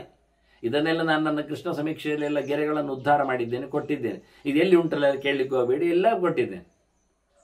ಹಾಗಾಗಿ ಶಿವ ಗೂಢವ್ರತ. ಮತ್ತೊಂದು ಹೇಳಿದ್ದಾನೆ, ನಂಬಿಕೆ ಬರಲಿಕ್ಕೆ ಕೃಷ್ಣ ಹೇಳುತ್ತಾನೆ, ನಾನೊಂದು ಕೆಲಸ ಮಾಡ್ತೇನೆ. ಇದೆಲ್ಲ ಮಹಾಭಾರತದಲ್ಲಿ ಇದ್ದದ್ದು, ನಂದೇನು ಹೊಸತಲ್ಲ. ಭಾರತ, ಭಾಗವತ, ಹರಿವಂಶ, ವಿಷ್ಣು ಪುರಾಣ ಎಲ್ಲ ಕಡೆಯಲ್ಲಿ ಉಂಟು. ವೇದವು ಕೃಷ್ಣ ಹೇಳುತ್ತಾನೆ, ನಿನ್ನನ್ನು ನಂಬಬೇಕು, ಉಪಾಸನೆಗೈಬೇಕು ಅಂತ ಜನರು ಒಪ್ಪುವುದು ಕಷ್ಟ, ಆದರೆ ನಾನೇ ಮಾಡಿ ತೋರಿಸ್ತೇನೆ ಅಂತ ಕೃಷ್ಣ. ನಾನು ದೇವರಂತ ಎಲ್ಲರಿಗೂ ಗೊತ್ತುಂಟು. ನಾನೇ ಒಂದು ಮಾಡಿಬಿಟ್ರೆ ಜನರಿಗೆ, ನಾನು ಎಲ್ಲ ಹಾಗೆ ನನ್ನನ್ನು ಜನರು ಎಂತ ಗೊತ್ತುಂಟ, ಕಾಪಿ ಮಾಡ್ತಾರೆ. ಕೃಷ್ಣ ಹೇಳುದು, ನನ್ನನ್ನು ಕಾಪಿ ಮಾಡ್ತಾರೆ ಅಂತ. ಅದು ಗೀತೆಯಲ್ಲಿದ್ದ ಗೆರೆ. ಅದು ಮನುಷ್ಯ ಪಾರ್ಥ ಸರ್ವಶಃ ಅಂತ ಹೇಳಿಕೊಂಡು ನನ್ನನ್ನು ಕಾಪಿ ಮಾಡ್ತಾರೆ ಜನರು. ಅದನ್ನು ನಾನು ಮಾಡಿದ್ದನ್ನು ಮಾಡಿ ನಾನು ಕೈಲಾಸಕ್ಕೆ ಬರ್ತೇನೆ. ಶಿವ ಶಿವ ಶಿವ, ಹರ ಹರ ಹರ, ಮಹ ಮಹ ಮಹ ಹೇಳಿ ದೇವ ದೇವ ದೇವ ಎಲ್ಲ ಹೇಳಿಕೊಂಡು ಬರ್ತೇನೆ. ಆಗ ಉಳಿದವರೆಲ್ಲ ಅದನ್ನು ನೋಡ್ತಾರೆ, ಕೇಳ್ತಾರೆ. ಎಂಥದಕ್ಕೆ ಹೋದದ್ದು ಕೇಳ್ತಾರೆ. ನನಗೆ ಮಕ್ಕಳಾಗಲಿಲ್ಲ, ಅದಕ್ಕೆ ಮಕ್ಕಳೇ ಆಗಲಿಕ್ಕೆ ಹೋಗಿ ಕೇಳಿದ್ದು ಹೇಳ್ತೇನೆ. ಹಾಗಾದ್ರೆ ಉಳಿದವರೆಲ್ಲ ಹಾಗೆ ಮಾಡ್ತಾರೆ. ಗೋಪಾಲಕೃಷ್ಣ ಮಂತ್ರವನ್ನು ಜಪ ಮಾಡೋದು ಬಿಡ್ತಾರೆ, ಮತ್ತೆ ನಾಳೆಯಿಂದ ಶಿವಮಂತ್ರ ಜಪ ಮಾಡಲಿಕ್ಕೆ ಬರ್ತಾರೆ. ಹಾಗೆ ಬಂದ. ಆಯಿತು ಹೇಳಿದ ಶಿವ, ನಾನು ಮಗು ಕೊಡ್ತೇನೆ ಅಂತೆಲ್ಲ ಹೇಳಿರ್ಬೇಕಿವ. ಬಂದಾಗ ಶಿವನಿಗೆ ಗಾಬರಿ. ಕೃಷ್ಣ ಆರಾರ ಮಹಾದೇವ ಹೇಳಿಕೊಂಡದೆಲ್ಲ ಉಪಮನೆಯಲ್ಲೆಲ್ಲ ಶೈವ ವ್ರತ ತಗೊಂಡೆಲ್ಲ ಕೈ ಮುಗಿದುಕೊಂಡೆಲ್ಲ ಬರ್ತಾ ಇದ್ದಾನೆ. ಇವ ಗಾಬರಿಯಿಂದ ಓಡಿ ಬಂದು ಶಿವ ಕೃಷ್ಣನ ಕಾಲಿಗೆ ಉದ್ದನೆ ಅಡ್ಡ ಬಿದ್ದಿದ್ದಾನೆ. ಸಾಧ್ಯವೇ ಇಲ್ಲ. ಬಹಳ ಎತ್ತರದ ಭಗವಂತ ನನ್ನೆಡೆಗೆ ಬರ್ತಾ ಇದ್ದಾನೆ ಅತಿಥಿಯಾಗಿ ಅಂದಾಗ ಎಷ್ಟು ಖುಷಿಯಾಯ್ತು ಅವನಿಗೆ. ಕುಮಾರಶ್ಚಿತ್ ಪಿತರಂ ವಂದಮಾನಂ, ಮಗು ಬೇಕು ಅಂತ ಹೇಳಿ ನಮಸ್ಕಾರ ಮಾಡಲು ಕೈ ಜೋಡಿಸಿಕೊಂಡು ಬರುವ ಕೃಷ್ಣನಿಗೆ ಕಾಲಿಗೆ ರುದ್ರೋ ನಾನಾಮ ರುದ್ರೋ ಪಯಂತಂ ಪ್ರತೀನಾನಾಮ ರುದ್ರೋ ಪಯಂತಂ, ನಾನಾಮ ಅಂತದೆ ವೇದ. ಹಾಗೇ ಉಂಟು, ಪದ ಬದಲಾಯಿಸಿ ಹೇಳ್ತದೆ. ಉದ್ದಕ್ಕೆ ಅಡ್ಡ ಬಿದ್ದಿದ್ದಾನೆ ಅಂತ, ಬಡಮ್ಮ ಬಿದ್ದಿದ್ದಾನೆ. ಏಳೇ ಇಲ್ಲ ಬಹಳ ಹೊತ್ತು. ದೇವರೇ ಕಾಪಾಡಿ ನನ್ನನ್ನು. ಯಾಕೆ ಹೇಳಿದ ನಾನು? ದೊಡ್ಡವರು ಒಂದೊಮ್ಮೆ ಸಣ್ಣವರಿಗೆ ಕೈ ಮುಗಿದರೆ, ಗೌರವ ಕೊಟ್ಟರೆ ಸಣ್ಣವರ ನಾಶ ಆಗ್ತದೆ. ಪುಣ್ಯ ನಾಶ ಆಗ್ತದೆ, ಆಯುಷ್ಯ ನಾಶ ಆಗ್ತದೆ. ಅದೆಲ್ಲ ಅದಕ್ಕೆ ಧರ್ಮಾಧ್ಯಕ್ಷ ಅಂದದ್ದು ಗೊತ್ತುಂಟು ಅವನಿಗೆ. ಅದಕ್ಕೋಸ್ಕರ ಹಾಗೆ ಮಾಡಿದ. ಜನ ವಿಡಿಯೋಗವರಿಗೆ ವ್ಯತ್ಯಾಸ ತೋರಿಸ್ಲಿಕ್ಕೋಸ್ಕರ ಅದರಿಂದ ಗೂಢವ್ರತ ಅಂದದ್ದು. ಇಷ್ಟು ಮಾಡಿದ್ದಂತರೂ ಋಷಿಗಳಿಗೆ ಹೇಳ್ತಾನೆ. ಮತ್ತೆ ಅಲ್ಲೇ ಕುಳಿತು ಮತ್ತೆ ಋಷಿಗಳು ಕೇಳ್ತಾರೆ, ಎಂಥದ್ದು ಅಂತ. ಎಂಥದ್ದಿಲ್ಲ ಮಾರಾಯ, ಅವನಿಗೆ ಮಗು ಬೇಕು ಅಂತ ಬಂದದ್ದು ಸತ್ಯ, ಆದರೆ ಪ್ರಯೋಜನ ಇಲ್ಲ. ಯಾಕೆ? ಇಲ್ಲಿ ಒಬ್ಬ ಈಗಾಗಲೇ ಹುಟ್ಟಿದ ಮಗುವಿನಿಂದ ಮಾತ್ರವೇ ಸಾಯ್ತೇನೆ ಅಂತ ಒಬ್ಬ ಅಸುರ ಇಲ್ಲಿ ಕೂತಿದ್ದಾನೆ. ಈಗ ಇಲ್ಲಿ ಖಂಡಿತಲ್ಲ ಎಲ್ಲ ಬೆಂಕಿ ಎದ್ದದ್ದು. ಅದೆಂಥದಕ್ಕೆ? ಇವ ಬರುವಾಗಲೇ ಇವನು ಹೊಟ್ಟೆಯೊಳಗೆ ಮಗುವನ್ನು ತಂದಿದ್ದಾನೆ. ಹೊರಗೆ ಹಾಕಿ ಪ್ರದ್ಯುಮ್ನನನ್ನು ಹೊರಗೆಲ್ಲ ಕಾಡನ್ನು ಸುಡಿಸಿ ಆ ರಕ್ಕಸನನ್ನು ಸಾಯಿಸಿ ಮತ್ತೆ ಪುನಃ ಬಂಜಿಯೊಳಗೆ ಅವನು ತಿಂದು ಬಂದು ಕೂತಿದ್ದಾನೆ. ಈಗ ನನ್ನ ಹತ್ರ ಕೇಳ್ತಾನೆ, ಈಗಾಗಲೇ ಹುಟ್ಟಿ ಎಲ್ಲ ಆಗಿ ಹೋಗಿದೆ, ಅದು ಗಮ್ಮತ್ತು ಮಾಡಿದ್ದಾನೆ. ಮತ್ತೆ ನಾನು ಮಗ ಕೊಡುವುದು ಏನರ್ಥ ಗೊತ್ತಂದ್ರೆ ಅದು ನನ್ನ ಮಗನೇ. ಅಂದ್ರೆ ನನ್ನ ಮಗನೇ ಪ್ರದ್ಯುಮ್ನ, ಕಾಮ, ಸ್ಕಂದನೆ, ಅವನೇ ಮಗ ಕುಮಾರ. ಅದೇ ಕುಮಾರ ಸ್ಥಿತಿ ಹೇಳಿತ್ತು. ಹಾಗಾಗಿ ನನ್ನ ಮಗನೇ ಅವನ ಮಗನು, ಅವನ ಮಗನೇ ನನ್ನ ಮಗನೇ. ನಾವು ಮೂವರಿಗೂ ಒಂದೇ ಮಗ. ಮೂವರು ಅಂದರೆ ಬ್ರಹ್ಮದೇವರ ಮಗನು ಸನತ್ ಕುಮಾರ ಅವನೇ, ಶಿವನ ಮಗನು ಕುಮಾರ ಷಣ್ಮುಖ ಸ್ಕಂದ ಅವನೇ, ಕೃಷ್ಣನ ನಾರಾಯಣನ ವಿಷ್ಣುವಿನ ಮಗನು ಮನ್ಮಥ ಕಾಮನು ಅವನೇ.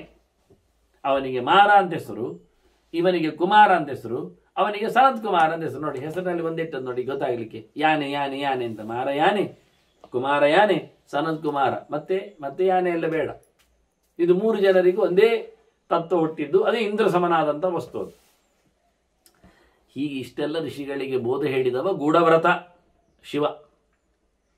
ಅವನು ಬಹಿರಂಗವಾಗಿ ಉದ್ದನಾಮ ಹಾಕುವುದಾಗಲಿ, ಗೋಪಿ ಹಚ್ಚಿಕೊಳ್ಳುವುದಾಗಲಿ, ಜಪ ಮಾಡುವುದಾಗಲಿ ಎಲ್ಲ ಹೇಳುವುದಿಲ್ಲ. ಒಳಗಿಂದ ಕೂತ್ಕೊಂಡು ಕೃಷ್ಣ ರಾಮ ಜಪವನ್ನೆಲ್ಲ ಖಂಡಾಬಟ್ಟೆ ಮಾಡ್ತಾ ಪರಮ ವೈಷ್ಣವನಾಗಿ, ವೈಷ್ಣವಾನಾಂ ಯಥಾ ಶಂಭು ಅಂತ ನೋಡಿ. ವೈಷ್ಣವ ಪರಮ ವೈಷ್ಣವ.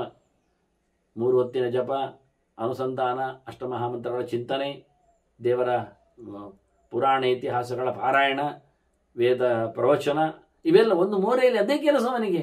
ನಾರದಾದಿಗಳು ಉಪದೇಶವೇ ಮಾಡೋದು ಭಗವಂತನ ಬಗ್ಗೆ.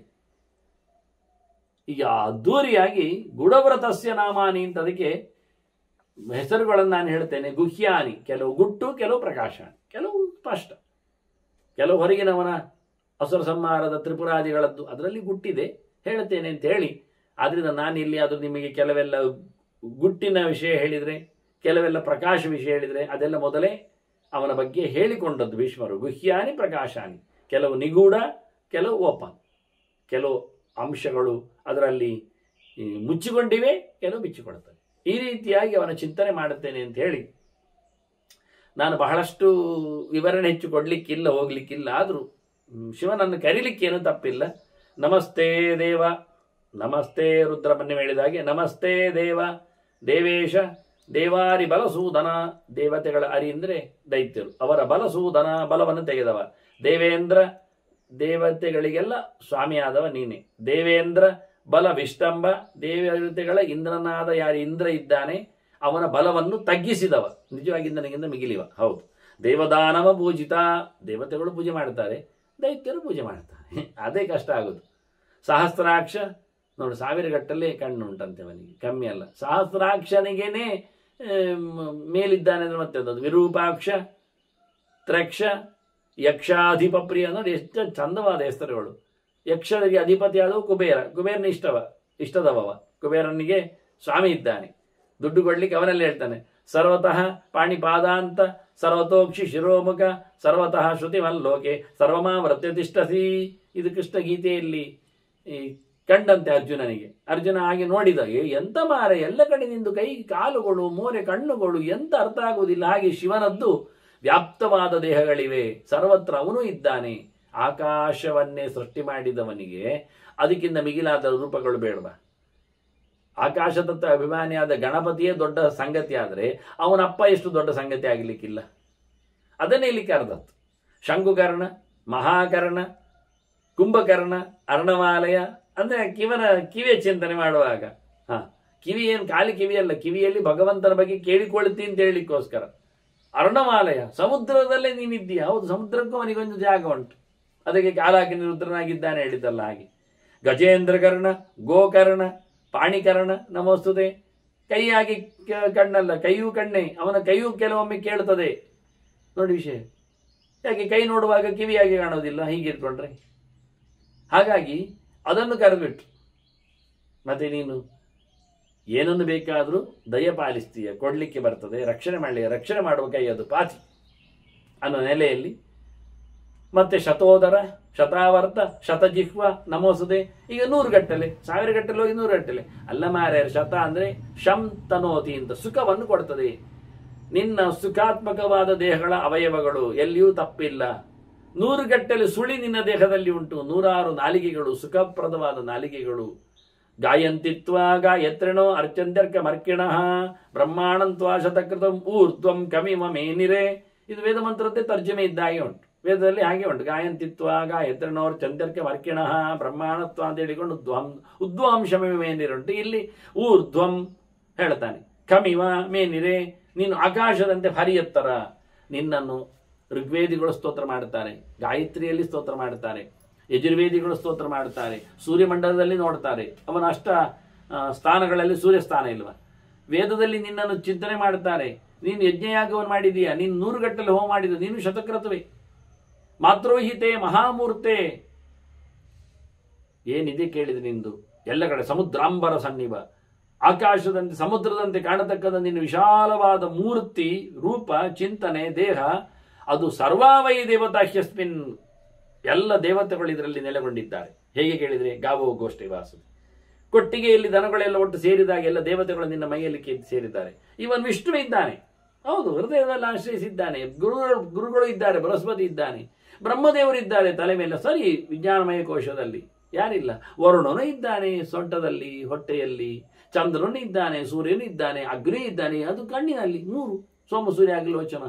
ಹೀಗೆ ಭಗವಾನ್ ಕಾರಣಂ ಕಾರ್ಯಂ ಕ್ರಿಯಾ ಕಾರಣಮೇವಚ, ಕೆಲಸವೂ ನೀನೆ, ಕೆಲಸಕ್ಕೆ ಕಾರಣವೂ ನೀನೆ, ಅಸಾಧಾರಣವಾದ ಕಾರಣವೂ ನೀನೆ, ಎಲ್ಲವೂ ನೀನೇ ಕೂತು ಮಾಡುವಂಥದ್ದು. ನೀನಿಲ್ಲದೆ ಆಗುವುದಿಲ್ಲ, ನಿನ್ನ ಸಂಕಲ್ಪ ಇಲ್ಲದೆ ನಡೆಯುವುದೇ ಇಲ್ಲ, ಅಷ್ಟು ಸಮರ್ಥ ನೀನು. ಅಸಚ್ಚ ಮತ್ತೆ ಅಸತಃ ಅಸಸಶ್ಚ ಸತಶ್ಚೈವ ತದೈವ ಪ್ರಭವಾಪ್ಯು. ಇರುವುದಕ್ಕೂ ಇಲ್ಲದಿರುವುದಕ್ಕೂ ಹುಟ್ಟಿಗೂ ಬೀಳ್ಲಿಕ್ಕೂ ಕಾರಣ ನೀನೆ. ಅದೆಂತದ ಮಾರ್ರೆ, ಇರುವುದಕ್ಕೆ ಹುಟ್ಟಿಗೆ ಬೀಳ್ಲಿಕ್ಕೆ ಕಾರಣ ಆಗಲಿ, ಇರೋದಕ್ಕೂ ಹುಟ್ಟಿಗೂ ಬೀಳ್ಲಿಕ್ಕೆ, ಇರೋದಕ್ಕೆ ಹುಟ್ಟು ಅಂದ್ರೆ ಇರುವುದು ಅಂದ್ರೆ ಮಾರಾಯರೆ ಕಂಡು ಇರುವುದು ಅಂತ ಅರ್ಥ. ಮಣ್ಣು ನೀರು ಬೆಂಕಿ ಅದು ಸತ್ತು, ಗಾಳಿ ಆಕಾಶ ಅದು ಕಾಣೋದಿಲ್ಲ, ಅದು ಅಸತ್ತು. ಹಾಗೆ ನಾವು ಕಾಣುವ ಕಾಣದ ಅಂತ ಹೇಳುವ ಸಂಗತಿಗಳಲ್ಲಿ ಅಸತ್ತು ಸತ್ತು ಕರಿತೇವೆ. ಸದಿತಿ ವ್ಯಕ್ತ ಮುತ್ತಿಷ್ಟ ಅಸತ್ ಅವ್ಯಕ್ತ ಮುಚ್ಚತೆ, ಇದೆಲ್ಲ ಕೋಶಗಳು. ಕಾಣುವುದನ್ನು ಸತ್ತು ಕರೀತಾರೆ, ಕಾಣದ್ದನ್ನು ಅಸತ್ ಕರೀತಾರೆ. ಇಲ್ಲ ಅಂತ ಅರ್ಥ ಅಲ್ಲ. ಅಸತ್ ಅವ್ಯಕ್ತ ಮುಚ್ಚತೆ ಎಲ್ಲ ಕ್ರಮ, ಅವ್ಯಕ್ತವಾದ ಅಸತ್. ಅದು ವ್ಯಕ್ತಾವ್ಯಕ್ತವಾದ ಈ ಪ್ರಪಂಚಕ್ಕೆ ಸೃಷ್ಟಿ ನಾಶವನ್ನು ಕೊಡುವವನೇ ನೀನೆ. ನಮೋ ಭವಾಯ ಶರ್ವಾಯ ರುದ್ರಾಯ ವರದಾಯ ಚ, ವರ ಕೊಡುವವ, ರೋಗ ದೂರ ಮಾಡುವವ, ಸುಖ ತಂದು ಕೊಡುವವ, ಹಿಂಸಸ್ವರೂಪ, ಉತ್ಪತ್ತಿಗೆ ಕಾರಣವಾದವ, ಪಶೂನಾಂ ಪತಯೇ ನಿತ್ಯಂ, ಎಲ್ಲ ಪಶುಗಳಿಗೆ ಒಡೆಯನಿದ್ದಿ. ಆದ್ರಿಂದ ನಿನಗೆ ನಮಸ್ಕಾರ. ನಮೋಸ್ತು ಅಂಧಕ ಘಾತಿನೇ, ನೋಡಿ ಇದು ಪ್ರಕಾಶವಾದದ್ದು. ಅಂಧಕ ಆಸುರನ ಸಂಹಾರ ಮಾಡಿದವನಿಗೆ ಮತ್ತೆ ನಮಸ್ಕಾರ. ನಮ್ಮಲ್ಲಿ ಕೆಲವೊಮ್ಮೆ ಕುರುಡುತನ ಬರ್ತದೆ, ದಿವ್ಯವಾಗಿ ದೇವರ ಬಗ್ಗೆ ನಿರ್ಲಕ್ಷ್ಯ ಬರ್ತದೆ, ಅಂಥದ್ದನ್ನು ಸಂಹಾರ ಮಾಡಲಿ ನೀನು ಬೇಕು. ತ್ರಿಜಟಾಯ, 3 ಜಟೆ ನಿನಗೆ. ನೋಡಿ, ದೇವರಿಗೆ ಮಾತ್ರ ಅಲ್ಲ, 3 ಜಟೆ ಇವನಿಗೂ. ತ್ರಿಜಟಾಯ ತ್ರಿಶೀರ್ಷಾಯ, 3 ತಲೆ. ತ್ರಿಶೂಲ ವರಪಾಡಿನಿ, 3 ಶೂಲ ಇಟ್ಕೊಂಡಿದ್ದಾನೆ, 3 ಕೊಕ್ಕೆದು. ತ್ರಂಬಕಾಯ, 3 ಕಣ್ಣಿನವ. ತ್ರಿನೇತ್ರಾಯ, 3 ಜನರನ್ನು ನಡೆಸಿಕೊಡ್ತಾನೆ. ಮತ್ತೆ ತ್ರಂಬಕಾಯ ತ್ರಿನೇತ್ರ, 3 ಕಣ್ಣು ಎಷ್ಟು ಸತಿ ಹೇಳೋದು? ಹಾಗಲ್ಲ ರೀ. ತ್ರಿನೇತ್ರಾಯ, ಸತ್ವರಜಸ್ಸು ತಮಸ್ಸಿನಲ್ಲಿ ಕೂತಿರತಕ್ಕ ಜನರನ್ನು ಹೇಳ್ಕೊಂಡು ಹೋಗ್ತಾನೆ. ತಾಮಸ ಅಹಂಕಾರ, ರಾಜಸಾಹಂಕಾರ, ಸಾತ್ವಿಕ ಅಹಂಕಾರ ನೇಮನ ಮಾಡ್ತಾ ಇದ್ದಾನೆ. ಅದರಿಂದ ಪಂಚಭೂತಗಳ ಸೃಷ್ಟಿ, ದೇವತೆಗಳ ಸೃಷ್ಟಿ, ಇಂದ್ರಿಯಗಳ ಸೃಷ್ಟಿಯನ್ನು ಮಾಡಿದವ. ಎಷ್ಟು ಅರ್ಥ ಇಲ್ಲ. ಇನ್ನು 3 ಬಂದಾಗೆಲ್ಲ ಅರ್ಥ ಮಾಡಿ. ತ್ರಿಪುರಘ್ನಾಯ, ಅದೇ ತ್ರಿಪುರಾಸುರ ಸಂಹಾರ ಮಾಡಿದ್ದು ಗೊತ್ತುಂಟು ನಿಮಗೆ. 3 ಪುರಗಳು ಒಟ್ಟು ಬಂದಾಗ ಬೆಳ್ಳಿ ಬಂಗಾರ ಕಬ್ಬಿಣದ್ದು. ನಮಸ್ಕಾರ ನಿನಗೆ. ತ್ರಿಪುರಾಗ್ನಾಯ ವೈ ನಮಃ. ನಮಶ್ಚಂಡಾಯ, ಜೋರುಂಟು. ಕುಂಡಾಯ, ಭೂಮಿಯಲ್ಲಿ ಮೇಲೆದ್ದು ಬರುವವ, ಅದನ್ನು ಹಾರಿಸುವವ. ಅಂಡಾಯ, ಉರುಟಾಗಿ ನಿಂತೇಳಿ ಪ್ರಪಂಚದಲ್ಲಿ ನಿಂತಾನೆ. ಅಂಡಧರಾಯಚ, ಬ್ರಹ್ಮಾಂಡ ಹೊತ್ತಿದ್ದೀನಿ ನೀನು. ದಂಡಿನೇ, ಕೋಲಿಟ್ಕೊಂಡಿದ್ದಿ, ಜನರನ್ನು ಶಿಕ್ಷೆ ಪಡ್ತೀಯ. ಸಮಕರ್ಣಾಯ, ಎಲ್ಲ ಕೇಳತಿ. ಯಾರ ದಾನವರು ಹೇಳಿದ್ದನ್ನು ಕೇಳುತ್ತಾನೆ, ದೇವತೆಗಳು ಹೇಳಿದ್ದನ್ನು ಕೇಳ. ಸಮಾಕೇವಿ ಅವನಿಗೆ. ನೋಡಿ, ಸಮಕರ್ಣಾಯ. ದಂಡಿ ಮುಂಡಾಯ, ಮತ್ತೆ ಸನ್ಯಾಸಿಗಳಿಗೆ ಇಷ್ಟ ಆದವ ನೀನು. ನಮೋ ನಮಃ. ನಮೋರ್ಧ ಧನುಷ್ಟಕೇಶಾಯ, ಹಲ್ಲು ಮೇಲೆ ಉಂಟು, ಕೂದಲು ಮೇಲೆ ಉಂಟು ನಿನ್ನ. ನೋಡಿ ಎಷ್ಟು ಜೋರುಂಟು, ಭಯಾನಕವಾದ ರೂಪ ಅಂತಾನೆ. ಶುಕ್ಲಾಯ ಅವದತಾಯ ಚ, ಶುದ್ಧ ನಿತ್ಯ, ಎಲ್ಲೆಡೆ ವ್ಯಾಪಿಸಿದ್ದೀಯ. ವಿಲೋಹಿತಾಯ, ಕೆಂಪಿದ್ದಿ. ಧೂಮ್ರಾಯ, ಬಣ್ಣ ಚೇಂಜ್ ಇದೆ ನಿಂದು, ಬೂದು ಬಣ್ಣದಲ್ಲಿ ತಿರುಗಿದ್ದಿ. ಹಾಗೆ ನೀಲಗ್ರೀವಾಯ ವೈ ನಮಃ, ವಿಷ ಕುಡಿದು ಕಪ್ಪು ಗುತ್ತಿಗೆ ಮಾಡಿಕೊಂಡಿದ್ದಿ ಅಂತವ ನೀನು. ನಮೋಸ್ತು ಅಪ್ರತಿರೂಪಾಯ, ನಿನಗೆ ಎಳೆದವರು ಯಾರು ಇಲ್ಲ, ನಿನ್ನ ಹಾಗೆ ಕಾಣುವವರೇ ಇಲ್ಲ. ವಿರೂಪಾಯ, ಯಾಕೆ ಆಗಿದ್ದಿ ನೀನು, ವಿಚಿತ್ರವಾದ ರೂಪ. ಶಿವಾಯ ಚ, ಆದರೂ ಮಂಗಳನಿದ್ದಿ ನೀನು. ಸೂರ್ಯಾಯ ಸೂರ್ಯಮಾಲಾಯ ಸೂರ್ಯಧ್ವಜ ಪತಾಕಿನೇ, ನೀನು ಸೂರ್ಯಗಳ ಪ್ರಾಪ್ಯ. ಜ್ಞಾನಿಗಳು ನಿನ್ನನ್ನು ತಿಳ್ಕೊಳ್ತಾರೆ, ನಿನಗೆ ಜ್ಞಾನಿಗಳು ನಿನಗೆ ಮಾಲೆ ಆಗಿದ್ದಾರೆ. ಇಡೀ ಸೂರ್ಯನೇ ಮಾಲೆ ಹಾಕಿಕೊಂಡಾಗಿ ನಿನ್ನದು ಪ್ರಕಾಶ ರೂಪ ಇದೆ. ಸೂರ್ಯ ಧ್ವಜ ಪತಾಕಿನೇ, ನಿನ್ನ ಧ್ವಜ ನಿನ್ನ ಪತಾಕೆ ಅಲ್ಲೆಲ್ಲ ಸೂರ್ಯ ನಿಂತಿದ್ದಾನೆ. ನಮಃ ಪ್ರಮಥನಾಥಾಯ, ಗಣಗಳಿಗೆ ಒಡೆಯ. ವೃಷಸ್ಕಂಧಾಯ, ಎತ್ತಿನ ಮೇಲೆ ಕೂತಿದ್ದೆ. ಧನುವಿನೇ, ಧನುಸ್ಸು ಇಟ್ಕೊಂಡಿದ್ದಿ. ಶತ್ರುಂದಮಾಯ, ಶತ್ರುಗಳನ್ನು ನಿಗ್ರಹ ಮಾಡ್ತಿ. ದಂಡಾಯ ಪರ್ಣಚೀರ ಪಟಾಯ ಚ, ಬಟ್ಟೆ ನೋಡಿದರೆ ನಿನ್ನದು ಅದು ಚರ್ಮಾಂಬರ, ಜತೆಯಲ್ಲಿ ಎಲೆಯನ್ನು ಸುತ್ತಿಕೊಳ್ಳುವ ಅಂತಾರೆ. ಪರ್ಣ, ಇವತ್ತು ನಾವು ಇಷ್ಟೊಂದು ನೋಡಲಿಲ್ಲ. ಪರ್ಣ ಸುತ್ತ ಶಿವ ಇದ್ದಾನೆ, ಇಲ್ಲಿ ಹೇಳ್ತಾರೆ. ಪರ್ಣ ಅಂದರೆ ಎಲೆ, ಅಥವಾ ಪರ್ಣ ಅಂದರೆ ಹರಿದ ಅಂತ ಅರ್ಥ ಮಾಡಬಹುದು. ಹರಿದ ಅಜಿನಗಳ ಬಟ್ಟೆಯವನು ನೀನು ಅಂತ. ನಮಃ ಹಿರಣ್ಯ ಗರ್ಭಾಯ, ಸುಖದ ಗರ್ಭ ನೀನು, ಬಂಗಾರ ಕೊಡುವವನು. ಹಿರಣ್ಯ ಕವಚಾಯ, ನೀನು ಸುಖದ ಕವಚನು, ಬಂಗಾರ ಕೊಡುವವನು. ಹಿರಣ್ಯ ಕೃತ ಚೂಡಾಯ, ಒಳ್ಳೆ ಬಣ್ಣದ ಕೆಂಪು ಜಡೆಯನ್ನು ಹೊತ್ತವ ನೀನು. ಹಿರಣ್ಯ ಪತಯೇ ನಮಃ, ಸುಖಕ್ಕೆ ಒಡೆಯನಿದ್ದಿ ನೀನು. ಹಾಗಾಗಿ ನಮ ಸ್ತುತಾಯ ಸ್ತುತ್ಯಾಯ ಸ್ತೂಯಮಾನಾಯ, ಯಾವತ್ತೂ ನೀನು ಸ್ತುತನೆ, ಸ್ತೋತ್ರಕ್ಕೆ ಯೋಗ್ಯನೇ, ಎಲ್ಲರಿಂದಲೂ ನೀನು ಸಂಸ್ತುತನೆ, ಉಪಚಾರಕ್ಕೆ ಬಂದವನೇ. ಹಾಗಾಗಿ ನಿನಗೆ ನಮಸ್ಕಾರ. ಸರ್ವಾಯ, ಎಲ್ಲೆಡೆ ತುಂಬಿದವನಿಗೆ, ಸರ್ವರೂಪನಿಗೆ, ಸರ್ವಭೂತ ಅಂತಕರಾಯಶ, ಎಲ್ಲ ಭೂತಗಳನ್ನು, ಸರ್ವಭೂತಗಳನ್ನು, ಪಂಚಭೂತಗಳನ್ನು ಕೊನೆಗೊಳಿಸುವವನಿಗೆ, ಅಲ್ಲಿ ಎಲ್ಲ ನೆಲೆಗೊಂಡವನಿಗೆ ನಮಸ್ಕಾರ ನಮಸ್ಕಾರ ಹೇಳ್ತಾರೆ. ಇನ್ನೂ ಅನೇಕ ಮಾತುಗಳು, ಇದು ಶುರುವಾದ್ದಷ್ಟೇ. ಇನ್ನು 4-5 ದಿನಗಳವರೆಗೆ ಶಿವನ 1000 ನಾಮಗಳ ಚಿಂತನೆಯನ್ನು ಹೀಗೆ ಸ್ವಲ್ಪ ವೇಗವಾಗಿ, ಸ್ವಲ್ಪ ಗುಟ್ಟಾಗಿ, ಸ್ವಲ್ಪ ಪ್ರಕಾಶವಾಗಿ ನಾವು ಚಿಂತನೆ ನಡೆಸುವ. ವಂದನೆಗಳೊಂದಿಗೆ ಶ್ರೀಕೃಷ್ಣ ನಾರಾಯಣ ನಾರಾಯಣ ನಾರಾಯಣ.